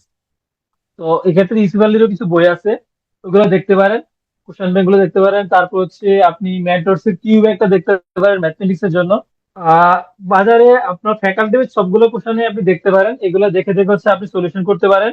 ওয়ান প্লাসটা দেখতে পারেন, ইয়াটা হচ্ছে ইসিভালি যেটা আছে সেটা হচ্ছে এই ওয়ান প্লাসটা দেখতে পারেন। আরেকটা হচ্ছে প্রতিদিন কিভাবে পড়বো একটু আইডিয়াটা দেন, একটা করে সমাধান করবেন। আমাদের একটা প্রশ্ন সমাধান করতে 2 ঘন্টা লেগে যায়, দয়া করে কিছু পরামর্শ দেন লিটন। এই শর্ট টাইমে অ্যাকচুয়ালি হচ্ছে আপনাকে এই আপনার 2 ঘন্টা কেন লাগে, এটা তো ডায়াগনোস করা যাবে না। আপনারা যখন আমাদের সাথে আসবে, আসলে প্রথমত আপনার সমস্যা কি হচ্ছে, কোন সাবজেক্ট গুলো সমস্যা হচ্ছে। যদি ম্যাথের সমস্যা হয় ম্যাথের ডায়াগনোসিস একরকম, ইংলিশের সমস্যা হলে ইংলিশের ডায়াগনোসিস একরকম। তো আপনাকে আগে ডায়াগনোস করে তারপর আপনাকে ট্রিটমেন্ট দিতে হবে। আপনাকে 2 ঘন্টা প্রথম দিকে আরো সময় বেশি লাগার কথা, কম লাগার কথা না অ্যাকচুয়ালি। ওই যে বললাম আমরা যে ব্যাংকে যে পরীক্ষায় যে প্রশ্নগুলো আসে আর কি, আমি সবসময় একটা কথা বলি যে পরীক্ষায় যে ম্যাথ গুলো আসে, এগুলা আপনাকে যদি এই 1 ঘন্টা বা 2 ঘন্টা সময় যদি আপনাকে দেওয়া হয়, যে হচ্ছে 2 ঘন্টা সময় আপনাকে দিলাম আপনি সমাধান করেন, আমার মনে হয় যে সবাই সমাধান করতে পারবে। কিন্তু সমস্যাটা যেখানে হয়, পরীক্ষাতে আপনি 2 ঘন্টা পাবেন না। পরীক্ষায় ম্যাথ সমাধান করার জন্য সর্বোচ্চ আপনি 25 থেকে 30 মিনিট পাবেন। এখন 25 থেকে 30 মিনিট শর্টকাট মুখস্থ না করে কিভাবে করা যায়, এটা অ্যাকচুয়ালি হচ্ছে এই ট্রিকি জিনিস, ট্রিকটা হচ্ছে এখানে। কিভাবে করবেন শর্টকাট মুখস্থ না করে কিভাবে করবেন। আমি বরাবরই, যেহেতু ভিডিওতে আমি ম্যাথের ক্লাসগুলো নেই, তো বরাবরই হচ্ছে আমি হচ্ছে শর্টকাটের ঘোর বিরোধী। আমি নিজে কখনো শর্টকাট ফলো করি নাই। আর টিল নাও আমি স্টুডেন্টদেরকেও বলি কখনোই শর্টকাট ফলো করা যাবে না, কারণ হচ্ছে শর্টকাট ব্যাপারটাই হচ্ছে হানিকারক। যে কোনো প্রিপারেশনের জন্য shortcut ব্যাপারটা হানিকারক, এটা অ্যাভয়েড করতে হবে। সরকারি বা বেসরকারি ব্যাংকগুলো সুযোগ সুবিধা থেকে শুরু করে সবকিছু কি মোটামুটি সিমিলার থাকে? না ভাই, বেসরকারি ব্যাংকে স্যালারি অনেক হাই, সরকারি ব্যাংকের স্যালারি অনেকটাই লো। বেসরকারি ব্যাংকের এমপিওর প্রভিশনারি অফিসারের প্রভিশনারি বা হচ্ছে প্রভিশন পিরিয়ডের স্যালারি শুরু হয়ে হচ্ছে 50+ দিয়ে আপনার তখন হচ্ছে 70 পাবেন। সরকারি ব্যাংকে এমনটা পাবেন না। তো বেসরকারি ব্যাংকের হিসাব হচ্ছে আলাদা, বেসরকারি ব্যাংকের সিমিলার কিছু রিস্কি ফ্যাক্টর আছে, আবার অনেক কিছু আছে। এই একটা প্রবলেম আছে বেসরকারি ব্যাংকে। আবার বেসরকারি ব্যাংকের কেরিয়ার গ্রোথের ক্ষেত্রে হচ্ছে পারফরমেন্স অনেকটা ডিপেন্ড করে, যেখানে গভর্নমেন্ট ব্যাংকের ক্ষেত্রে এতটা ডিপেন্ড করে না। একজনকে দেখছিলাম যে প্রশ্ন করছিল যে সরকারি ব্যাংকের প্রমোশন কিসের ভিত্তিতে হয়। সরকারি ব্যাংকের প্রমোশন ভাই, আপনি ওই যে জয়েন করবেন, যে জয়েনিং এর যে সিনিয়রিটি আছে ম্যাক্সিমাম ক্ষেত্রে সিনিয়রিটি ভিত্তিতে হয়, কারণ প্রত্যেকটা ব্যাংকের প্রমোশনের জন্য একটা মিনিমাম মার্ক আছে, 20 মার্ক বা 40 মার্ক, এমন একটা মার্ক আছে। এই মার্ক যারা যারা পাবে তারাই প্যানেলে ঢুকে যাবে। এরপর এদের মধ্যে যারা সিনিয়র তাদেরকে আগে প্রমোট করা হবে, যারা জুনিয়র তারা পরে প্রমোশন পাবে। আচ্ছা, আমি তাহলে এখানে একটু একটু বলি। এই যে অনেকেই জানতে চেয়েছেন আসলে সিনিয়র অফিসার সিনিয়রিটি অর্থাৎ প্রমোশনটা কিরকম কিভাবে হয়। এখানে সিনিয়রিটি একটা ফ্যাক্ট আছে, প্লাস হচ্ছে আপনার পারফরমেন্সের উপরে একটা এসিআর মার্ক দেওয়া হয় প্রতি বছর। আপনার ব্যাংকে আপনার যে পারফরমেন্স, এটা সাধারণত ব্যাংকের যে শাখা ব্যবস্থাপকগণ থাকেন, সেই শাখা ব্যবস্থাপকরা সাধারণত এই নাম্বারিংটা করে থাকেন এসিআর নাম্বার, বা যেটা আমরা পিএমএস নামেও জানি। এটা একটা ফ্যাক্ট থাকে, বিশেষ করে কমার্শিয়াল ব্যাংকগুলোতে এসিআর নাম্বারটা একটা বিগ ফ্যাক্ট হয়ে যায়। এটা ছাড়াও ব্যাংকিং ডিপ্লোমার যে পরীক্ষা আছে, ব্যাংকিং ডিপ্লোমা পাশ করলে সেখানেও একটা মার্ক কিন্তু অ্যাড হয়, এর উপর হচ্ছে সিনিয়রিটি থাকে। তো এগুলো সবকিছু মিলিয়ে আসলে ইউসুফ ভাই যেটা বললো যে 40 মার্ক বা 30 মার্কের যে বিষয়টা থাকে, এখানে আসলে এসএসসি এইচএসসি আপনার যে রেজাল্ট গুলো আছে, অর্থাৎ আপনার একাডেমিক রেজাল্ট, আপনার এসিআর মার্ক, তারপর হচ্ছে আপনি কত বছর চাকরি করেছেন, তারপর হচ্ছে আপনার ইয়ে কেমন পারফরমেন্স কেমন ছিল, এগুলো বা ব্যাংকিং ডিপ্লোমা ছিল কিনা, থাকলে কয় পার্ট ছিল, এগুলো সবকিছুকে আলাদা আলাদা ভাবে মার্কিং করা আছে এগুলো প্রত্যেকটা ব্যাংকের জন্য। তো ওখানে মার্কিং এর বেসিসে আপনার হচ্ছে কি সিনিয়রিটিটা অর্থাৎ প্রমোশনটা ইয়ে করে। তারপর এটা ছাড়াও আপনাকে হয়তো দেখা যাবে বিভিন্ন জায়গাতে বিভিন্ন ট্রেনিং এর জন্য ব্যাংক আপনাকে নমিনেট করবে। তারপর হচ্ছে আপনার ফাউন্ডেশন ট্রেনিং হবে, সেই ফাউন্ডেশন ট্রেনিং এ আপনি আসলে কেমন পারফর্ম করেছেন সেটার উপরও কিন্তু আপনার প্রমোশনটা মানে প্রমোশন মার্কিংটা কি করা থাকে, মানে নির্ভর করে আর কি। তো এইসব বিষয়গুলো কিন্তু ইনভলভ থাকে আপনার হচ্ছে প্রমোশনের ক্ষেত্রে আর কি, ব্যাংকের প্রমোশনের ক্ষেত্রে। কমার্শিয়াল ব্যাংক, যেহেতু আমরা কমার্শিয়াল ব্যাংকের সিনিয়র অফিসার নিয়ে কথা বলছি, তার বেসিসে আনসারটা দিলাম আর কি। আচ্ছা, তারপর হচ্ছে সোনালী ব্যাংকের পোস্টিং সম্বন্ধে। সোনালী ব্যাংকের পোস্টিং সাধারণত হচ্ছে আপনার ডিভিশনেই হবে। আর সোনালী ব্যাংক আসলে প্রত্যেকটা সরকারি ব্যাংকের প্রত্যেকটা হচ্ছে একটা জিএম অফিস থাকে লোকাল, তারপর হচ্ছে প্রত্যেকটা জেলায় একটা হচ্ছে ডিজিএম অফিস থাকে। তো আপনি ওই ডিজিএম অফিসের আন্ডারে যে কয়টা ব্রাঞ্চ থাকে, 24 থেকে 25টা বা অনেক ক্ষেত্রে বেশি আরো বেশিও থাকে, ওই ব্রাঞ্চ গুলোতে পোস্টিং হয়। যদি কপাল একেবারে মন্দ না হয় তাহলে আপনি আপনার এলাকায় পোস্টিং পাবেন, নাহলে পাশের জেলায় পাবেন। তো খুব দূরে বেশি পোস্টিং হবে না, কারণ সোনালী ব্যাংক সব জায়গাতে সোনালী ব্যাংকের অবস্থান আছে। সোনালী ব্যাংকের খুব অনেকগুলো 1200+ ব্রাঞ্চ আছে, পোস্টিং নিয়ে কোনো সমস্যা হবে না। আপনার পাশাপাশি কোনো একটা এলাকাতে আপনি হচ্ছে পোস্টিং পাবেন। আচ্ছা, তারপর ইউসুফ ভাই, হচ্ছে আমরা মোটামুটি আসলে সব কোশ্চেনে প্রায় নিয়ে ফেলেছি। আহ, আহ, বলা যায় ইংলিশ প্রিপারেশনের গাইডলাইন নিয়েও ইউসুফ ভাই বলেছেন। আচ্ছা ইউসুফ ভাই, ইংলিশ প্রিপারেশনের গাইডলাইন নিয়ে একটু যদি বলেন, সংক্ষেপে একটু বলেন আর কি, কারণ আচ্ছা, বেশ লম্বা সময় হয়েছে। আচ্ছা, আচ্ছা, আচ্ছা, সেটা হচ্ছে ওই যে অনেকে আসলে ভোকাবুলারির জন্য বলছিলেন যে ভোকাবুলারিটা নিয়ে কি করা যায়। তো আমি হচ্ছে ভোকাবুলারি ক্ষেত্রে যেহেতু প্রিপারেশন নিবেনি, যেহেতু আপনারা প্রাইমারি স্টেজে আছেন, আপনাদের হাতে সময় আছে, তো আমি আপনাদেরকে প্রিফার করবো যে ওয়ার্ড স্মার্টে 1500 ওয়ার্ড আছে, ঠিক আছে, খুব বেশি না। ওয়ার্ড স্মার্ট 1 and 2 তে 1500-র মতো ভোকাবুলারি আছে। এইগুলো যদি আপনারা যদি একটু কষ্ট করে মুখস্থ করে ফেলতে পারেন, তাহলে লাইফ লং সার্ভিস পাবেন ভাই। শুধুমাত্র যে হচ্ছে এই চাকরি পরীক্ষার জন্য আমার ব্যাপারটা এমন না, এটা হচ্ছে আপনার চাকরির ক্ষেত্রেও অনেক হেল্প করবে, মানে চাকরি পাওয়ার পরেও যখন আপনি কোনো নোট লিখবেন, কোনো সার্কুলার, মানে যে কোনো কিছু লিখবেন, কোনো একটা কিছু লিখবেন, সবকিছুর ক্ষেত্রে আপনাকে হেল্প করবে ইংলিশের ক্ষেত্রে। আর ব্যাংকে আমি যেটা দেখছি আর কি, অলরেডি প্রবাল ভাই হচ্ছে ভালোভাবে এক্সপ্লেন করছে যে হচ্ছে ইংলিশের ক্ষেত্রে আপনার হচ্ছে ব্যাংকে গ্রামাটিক্যাল ইস্যুটা খুব কম থাকে। ওই যে আপনার হচ্ছে যে এই ইয়ার অ্যানালজি পার্টটা থাকে, মানে ম্যাক্সিমাম ম্যাক্সিমাম জিনিসটাই থাকে হচ্ছে ভোকাবুলারি নির্ভর। আর হচ্ছে ইয়া থাকে না কিন্তু, ব্যাংক সরকারি ব্যাংকগুলো পরীক্ষার ক্ষেত্রে কিন্তু ইংলিশে কোনো লিটারেচার থাকে না। ঠিক আছে? সো আপনি ডিটারচেঞ্জ পড়ার দরকার নাই। ইংলিশে আপনি, আমার মনে হয় যে ইংলিশে প্রিপারেশন নেওয়ার জন্য সবচেয়ে প্রথম কাজটাই হচ্ছে ভোকাবুলারি মুখস্থ করা। আগে নিজে বুকে স্ট্রং করেন, তারপরে শুরু করেন হচ্ছে, তারপরে দেখবেন যে ইংলিশ আপনার আপনার বিশেষ করে হচ্ছে ব্যাংকের ইংলিশটা আপনার কাছে পানির মতো লাগবে, কোনো সমস্যা হবে না। এটা হচ্ছে আপনার জন্য ইংলিশের প্রথম ওষুধ। আর বিসিএস প্লাস ব্যাংকের প্রিপারেশন একসাথে নেওয়া যাবে কি? আসলে এই এই যে কয়দিন হচ্ছে বিআইবিএম পরীক্ষা নিচ্ছে, আপনারা খেয়াল করবেন, যে কয়দিন বিআইবিএম পরীক্ষা নিচ্ছে, এই সময়টাতে আপনার হচ্ছে ব্যাংকের পরীক্ষাটা বাই প্রোডাক্ট ছিল বিসিএস এর। কারণ বিসিএস এর প্রিপারেশনটাই বিআইবিএম ফলো করতো। তো বিসিএস এর প্রিপারেশন নিলে মানে অটোমেটিক্যালি হচ্ছে ওই ব্যাংকের সেটটা হয়ে যেত আর কি। কিন্তু এখন আগে এই ব্যাপারটা ছিল না, সামনের দিকে আর হবে না, কারণ যেহেতু বিআইবিএম থেকে পরীক্ষাটা সরে আসছে। তো এখন বিসিএস এর জন্য আপনাকে আলাদা প্রিপারেশন নিতে হবে, আর ব্যাংকের জন্য আলাদা প্রিপারেশন নেওয়া লাগতে পারে। তো এখানে যে কোর ডিফারেন্সটা বিসিএস আর ব্যাংকের মধ্যে, সেই কোর ডিফারেন্সটা হচ্ছে ইংলিশ আর হচ্ছে ম্যাথের ক্ষেত্রে। তো আপনি যদি ইংলিশ আর ম্যাথটা যদি আপনি একটু হাই লেভেলের প্রিপারেশন নিতে পারেন, যদি একটু হাই লেভেল প্রিপারেশন নিতে পারেন, তাহলে এটা অটোমেটিক্যালি বিসিএস এর জন্য হয়ে যাবে, আর ব্যাংকের জন্য তো আপনি নিচ্ছেন প্রিপারেশন। আর বাকি জিনিসগুলো হচ্ছে আপনাকে বিসিএস এর জন্য আলাদা করে পড়তে হবে, কারণ বিসিএস এর সিলেবাসটা যেহেতু হিউজ, আরো অন্য অনেক কিছু ফ্যাক্টর এখানে আলাদা অ্যাড আছে। তো এই জিনিসগুলো আপনাকে আলাদা করে পড়তে হবে। আশা করি হচ্ছে মোটামুটি সবার প্রশ্নের আনসার গুলো আমরা দিয়েছি। তারপর হচ্ছে ইউসুফ ভাই, থ্যাংক ইউ সো মাচ। আপনার আপনার মানে এত সুন্দর ভাবে গুছিয়ে মানে একদম সবগুলো এক্সপ্লেইন করে প্রার্থীদের উদ্দেশ্যে বলে দেওয়ার জন্য প্রার্থীদের পক্ষ থেকে এবং আমার নিজের পক্ষ থেকেও আপনাকে অসংখ্য অসংখ্য ধন্যবাদ। আমরা আমাদের ওয়েবিনারের অলমোস্ট শেষের দিকে চলে আসছি। আহ, আমি আমরা আমি এবং ইউসুফ ভাই আপনাদের অগ্রজ হিসেবে কয়েকটা কথা আপনাদেরকে বলবো, এরপর আমরা আমাদের সেমিনারটা শেষ করে দিব। এখানে যে বিষয়টা সেটা হচ্ছে জীবনটা আপনার, সিদ্ধান্ত আপনার। আপনি চাইলে এটা গড়তে পারেন, আপনি চাইলে এটা ভাঙতেও পারেন। আপনার সাথে আপনার অজান্তেই হয়তো কিছু মানুষের স্বপ্ন জড়িয়ে আছে, সেটা আপনার মা বাবা হতে পারে বা অন্য যে কেউ হতে পারে। আপনি হয়তো জানেন না আপনাকে নিয়ে তারা কত স্বপ্ন দেখছেন। ঠিক আছে, সময় থাকতে সেটা অনুধাবন করুন। কারণ stitch in time save nine, অর্থাৎ সময়ের 1 ফোর, অসময়ের 10 ফোর। ঠিক আছে, আমরা তো রবার্ট ফ্রস্টের সেই বিখ্যাত উক্তিটা সবাই জানি। ঠিক আছে, সেটা হচ্ছে কি, I have lots of promises to keep, I have Miles to go before I sleep. ঠিক আছে, তো এইটা আমরা মনে ধারণ করব, আমরা প্রিপারেশনটা সেভাবে করেই নিব। ইউসুফ ভাই, একদম শেষ কথা যদি আপনি কোনো কিছু বলেন আর কি প্রার্থীদের উদ্দেশ্যে।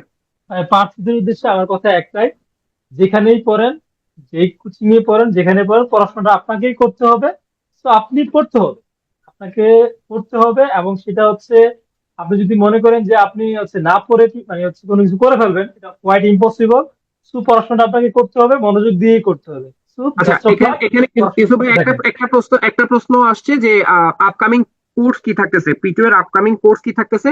পিটু এ খুব শীঘ্রই ব্যাংকের নতুন ব্যাচ শুরু করছে, যেটা হচ্ছে শুধু আমাদের এই যে সিনিয়র অফিসার যে 1554 পোস্টে সার্কুলার হয়েছে সেটাকে কেন্দ্র করে নতুন একদম ব্র্যান্ড নিউ একটা ব্যাচ শুরু হতে যাচ্ছে পিটু এতে। এটা ব্যাপারে ডিটেইল আজকে কালকের মধ্যে পিটু এর পেজে আপনারা পেয়ে যাবেন। পিটু এর পেজটা আপনারা একটু লক্ষ্য করবেন। এবং আগামী সপ্তাহে আমাদের রিটেনের একটা সেমিনার আছে, ইউসুফ ভাইও থাকবেন সেটাতে।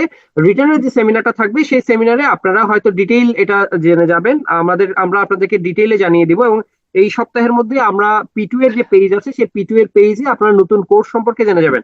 ঠিক আছে, পিটু এতে অলরেডি ব্যাংকের একটা রানিং রানিং কোর্স আছে, যেটার বাংলা আমরা শেষ করেছি। বাংলা প্রিপারেশন তাদের শেষ, এখন তারা ম্যাথ শুরু করতে যাবে। আর এই যে সিনিয়র অফিসার যে সার্কুলার হলো সেটাকে মানে সেটার বেস প্রিপারেশন নেওয়ার জন্য একদম ব্র্যান্ড নিউ একটা নতুন ব্যাচ শুরু হতে যাচ্ছে। ঠিক আছে, আপনারা পিটু এর যে পেজ আছে সেই পেজে যোগাযোগ করলে বা পিটু এতে যে ফোন নাম্বার গুলো প্রোভাইড করা আছে সেখানে আপনি যদি কমিউনিকেট করেন, আপনি কিন্তু সেটা আনসার পেয়ে যাবেন। ঠিক আছে ইউসুফ ভাই, তাহলে আমরা মনে হয় শেষ করতে পারি, ভাই না? হ্যাঁ, ওকে ভাই, শেষ করে। ঠিক আছে, অনেক অনেক ধন্যবাদ ভাই, অনেক ভালো থাকেন। তাইলে আপনিও দোয়া রাখবেন আর কি। ওকে, ইনশাল্লাহ ভাই, আল্লাহ আচ্ছা, হাফিজ। একটা লাস্ট একটা কোয়েশ্চেন উত্তর দিয়ে যাচ্ছি, প্রিলি এবং রিটেনের পরীক্ষার সময় কতদিন পাওয়া যায়? ইউসুফ ভাই, এটা একটু বলে শেষ করে দেন তাহলে। সাধারণত হচ্ছে প্রিলি পরীক্ষার রেজাল্ট দিয়ে দিলে তার হচ্ছে সর্বোচ্চ 2 সপ্তাহ পাওয়া যায়, 2 সপ্তাহের মধ্যে রিটার্ন পরীক্ষাটা হয়ে যায়। সর্বোচ্চ এক্ষেত্রে 2 থেকে এক্ষেত্রে 3 বছর প্রার্থীদের উচিত হচ্ছে প্রিলি এবং রিটেন একই সাথে প্রিপারেশন নেওয়া, এবং প্রিলি এবং প্রিপারেশন না, রিটেন হ্যাঁ। একই সাথে কিভাবে প্রিপারেশন নেওয়া যায় সেটা ইউসুফ ভাই একটু আগে আপনাদেরকে খুব ভালো করে বললেন যে ম্যাথ করার সময় শর্টকাট ফলো করবেন না। আমিও আমার আলোচনার ক্ষেত্রে আমিও ম্যাথের ক্ষেত্রে একটা কথাই বললাম, প্রিলি ম্যাথ বলে কোনো ম্যাথ হয় না, ম্যাথ মানে রিটেন ম্যাথ। অর্থাৎ যে ম্যাথটা আপনি করতেছেন সেটা রিটেন আকারে বা লিখিত আকারে আপনার করতে জানতে হবে। আপনি যদি রিটেন ম্যাথ ধরে প্রিপারেশন নেন আর আপনি যদি মোটামুটি ভালো ইংরেজি লিখতে পারেন তাহলে কিন্তু আপনার রিটেন প্রিপারেশনটা হয়ে যাবে।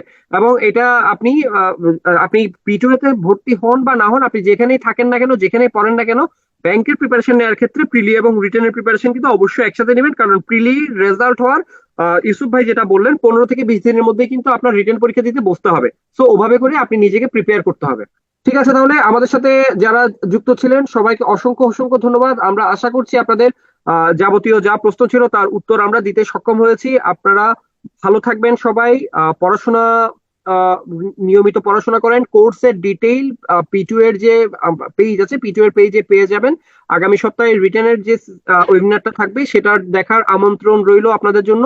আর পিটু এর এই ওয়েবিনার যদি আপনার চাকরি পাওয়ার ক্ষেত্রে বা আপনার চাকরি প্রিপারেশনের ক্ষেত্রে ন্যূনতম ভূমিকাও রাখতে পারে, সেটার জন্য সেটা পিটু এর একটা অর্জন হিসেবে পিটু সবসময় বিবেচনা করবে বলে আমরা বিশ্বাস করি। ঠিক আছে, ভালো থাকবেন সবাই, সুস্থ থাকুন।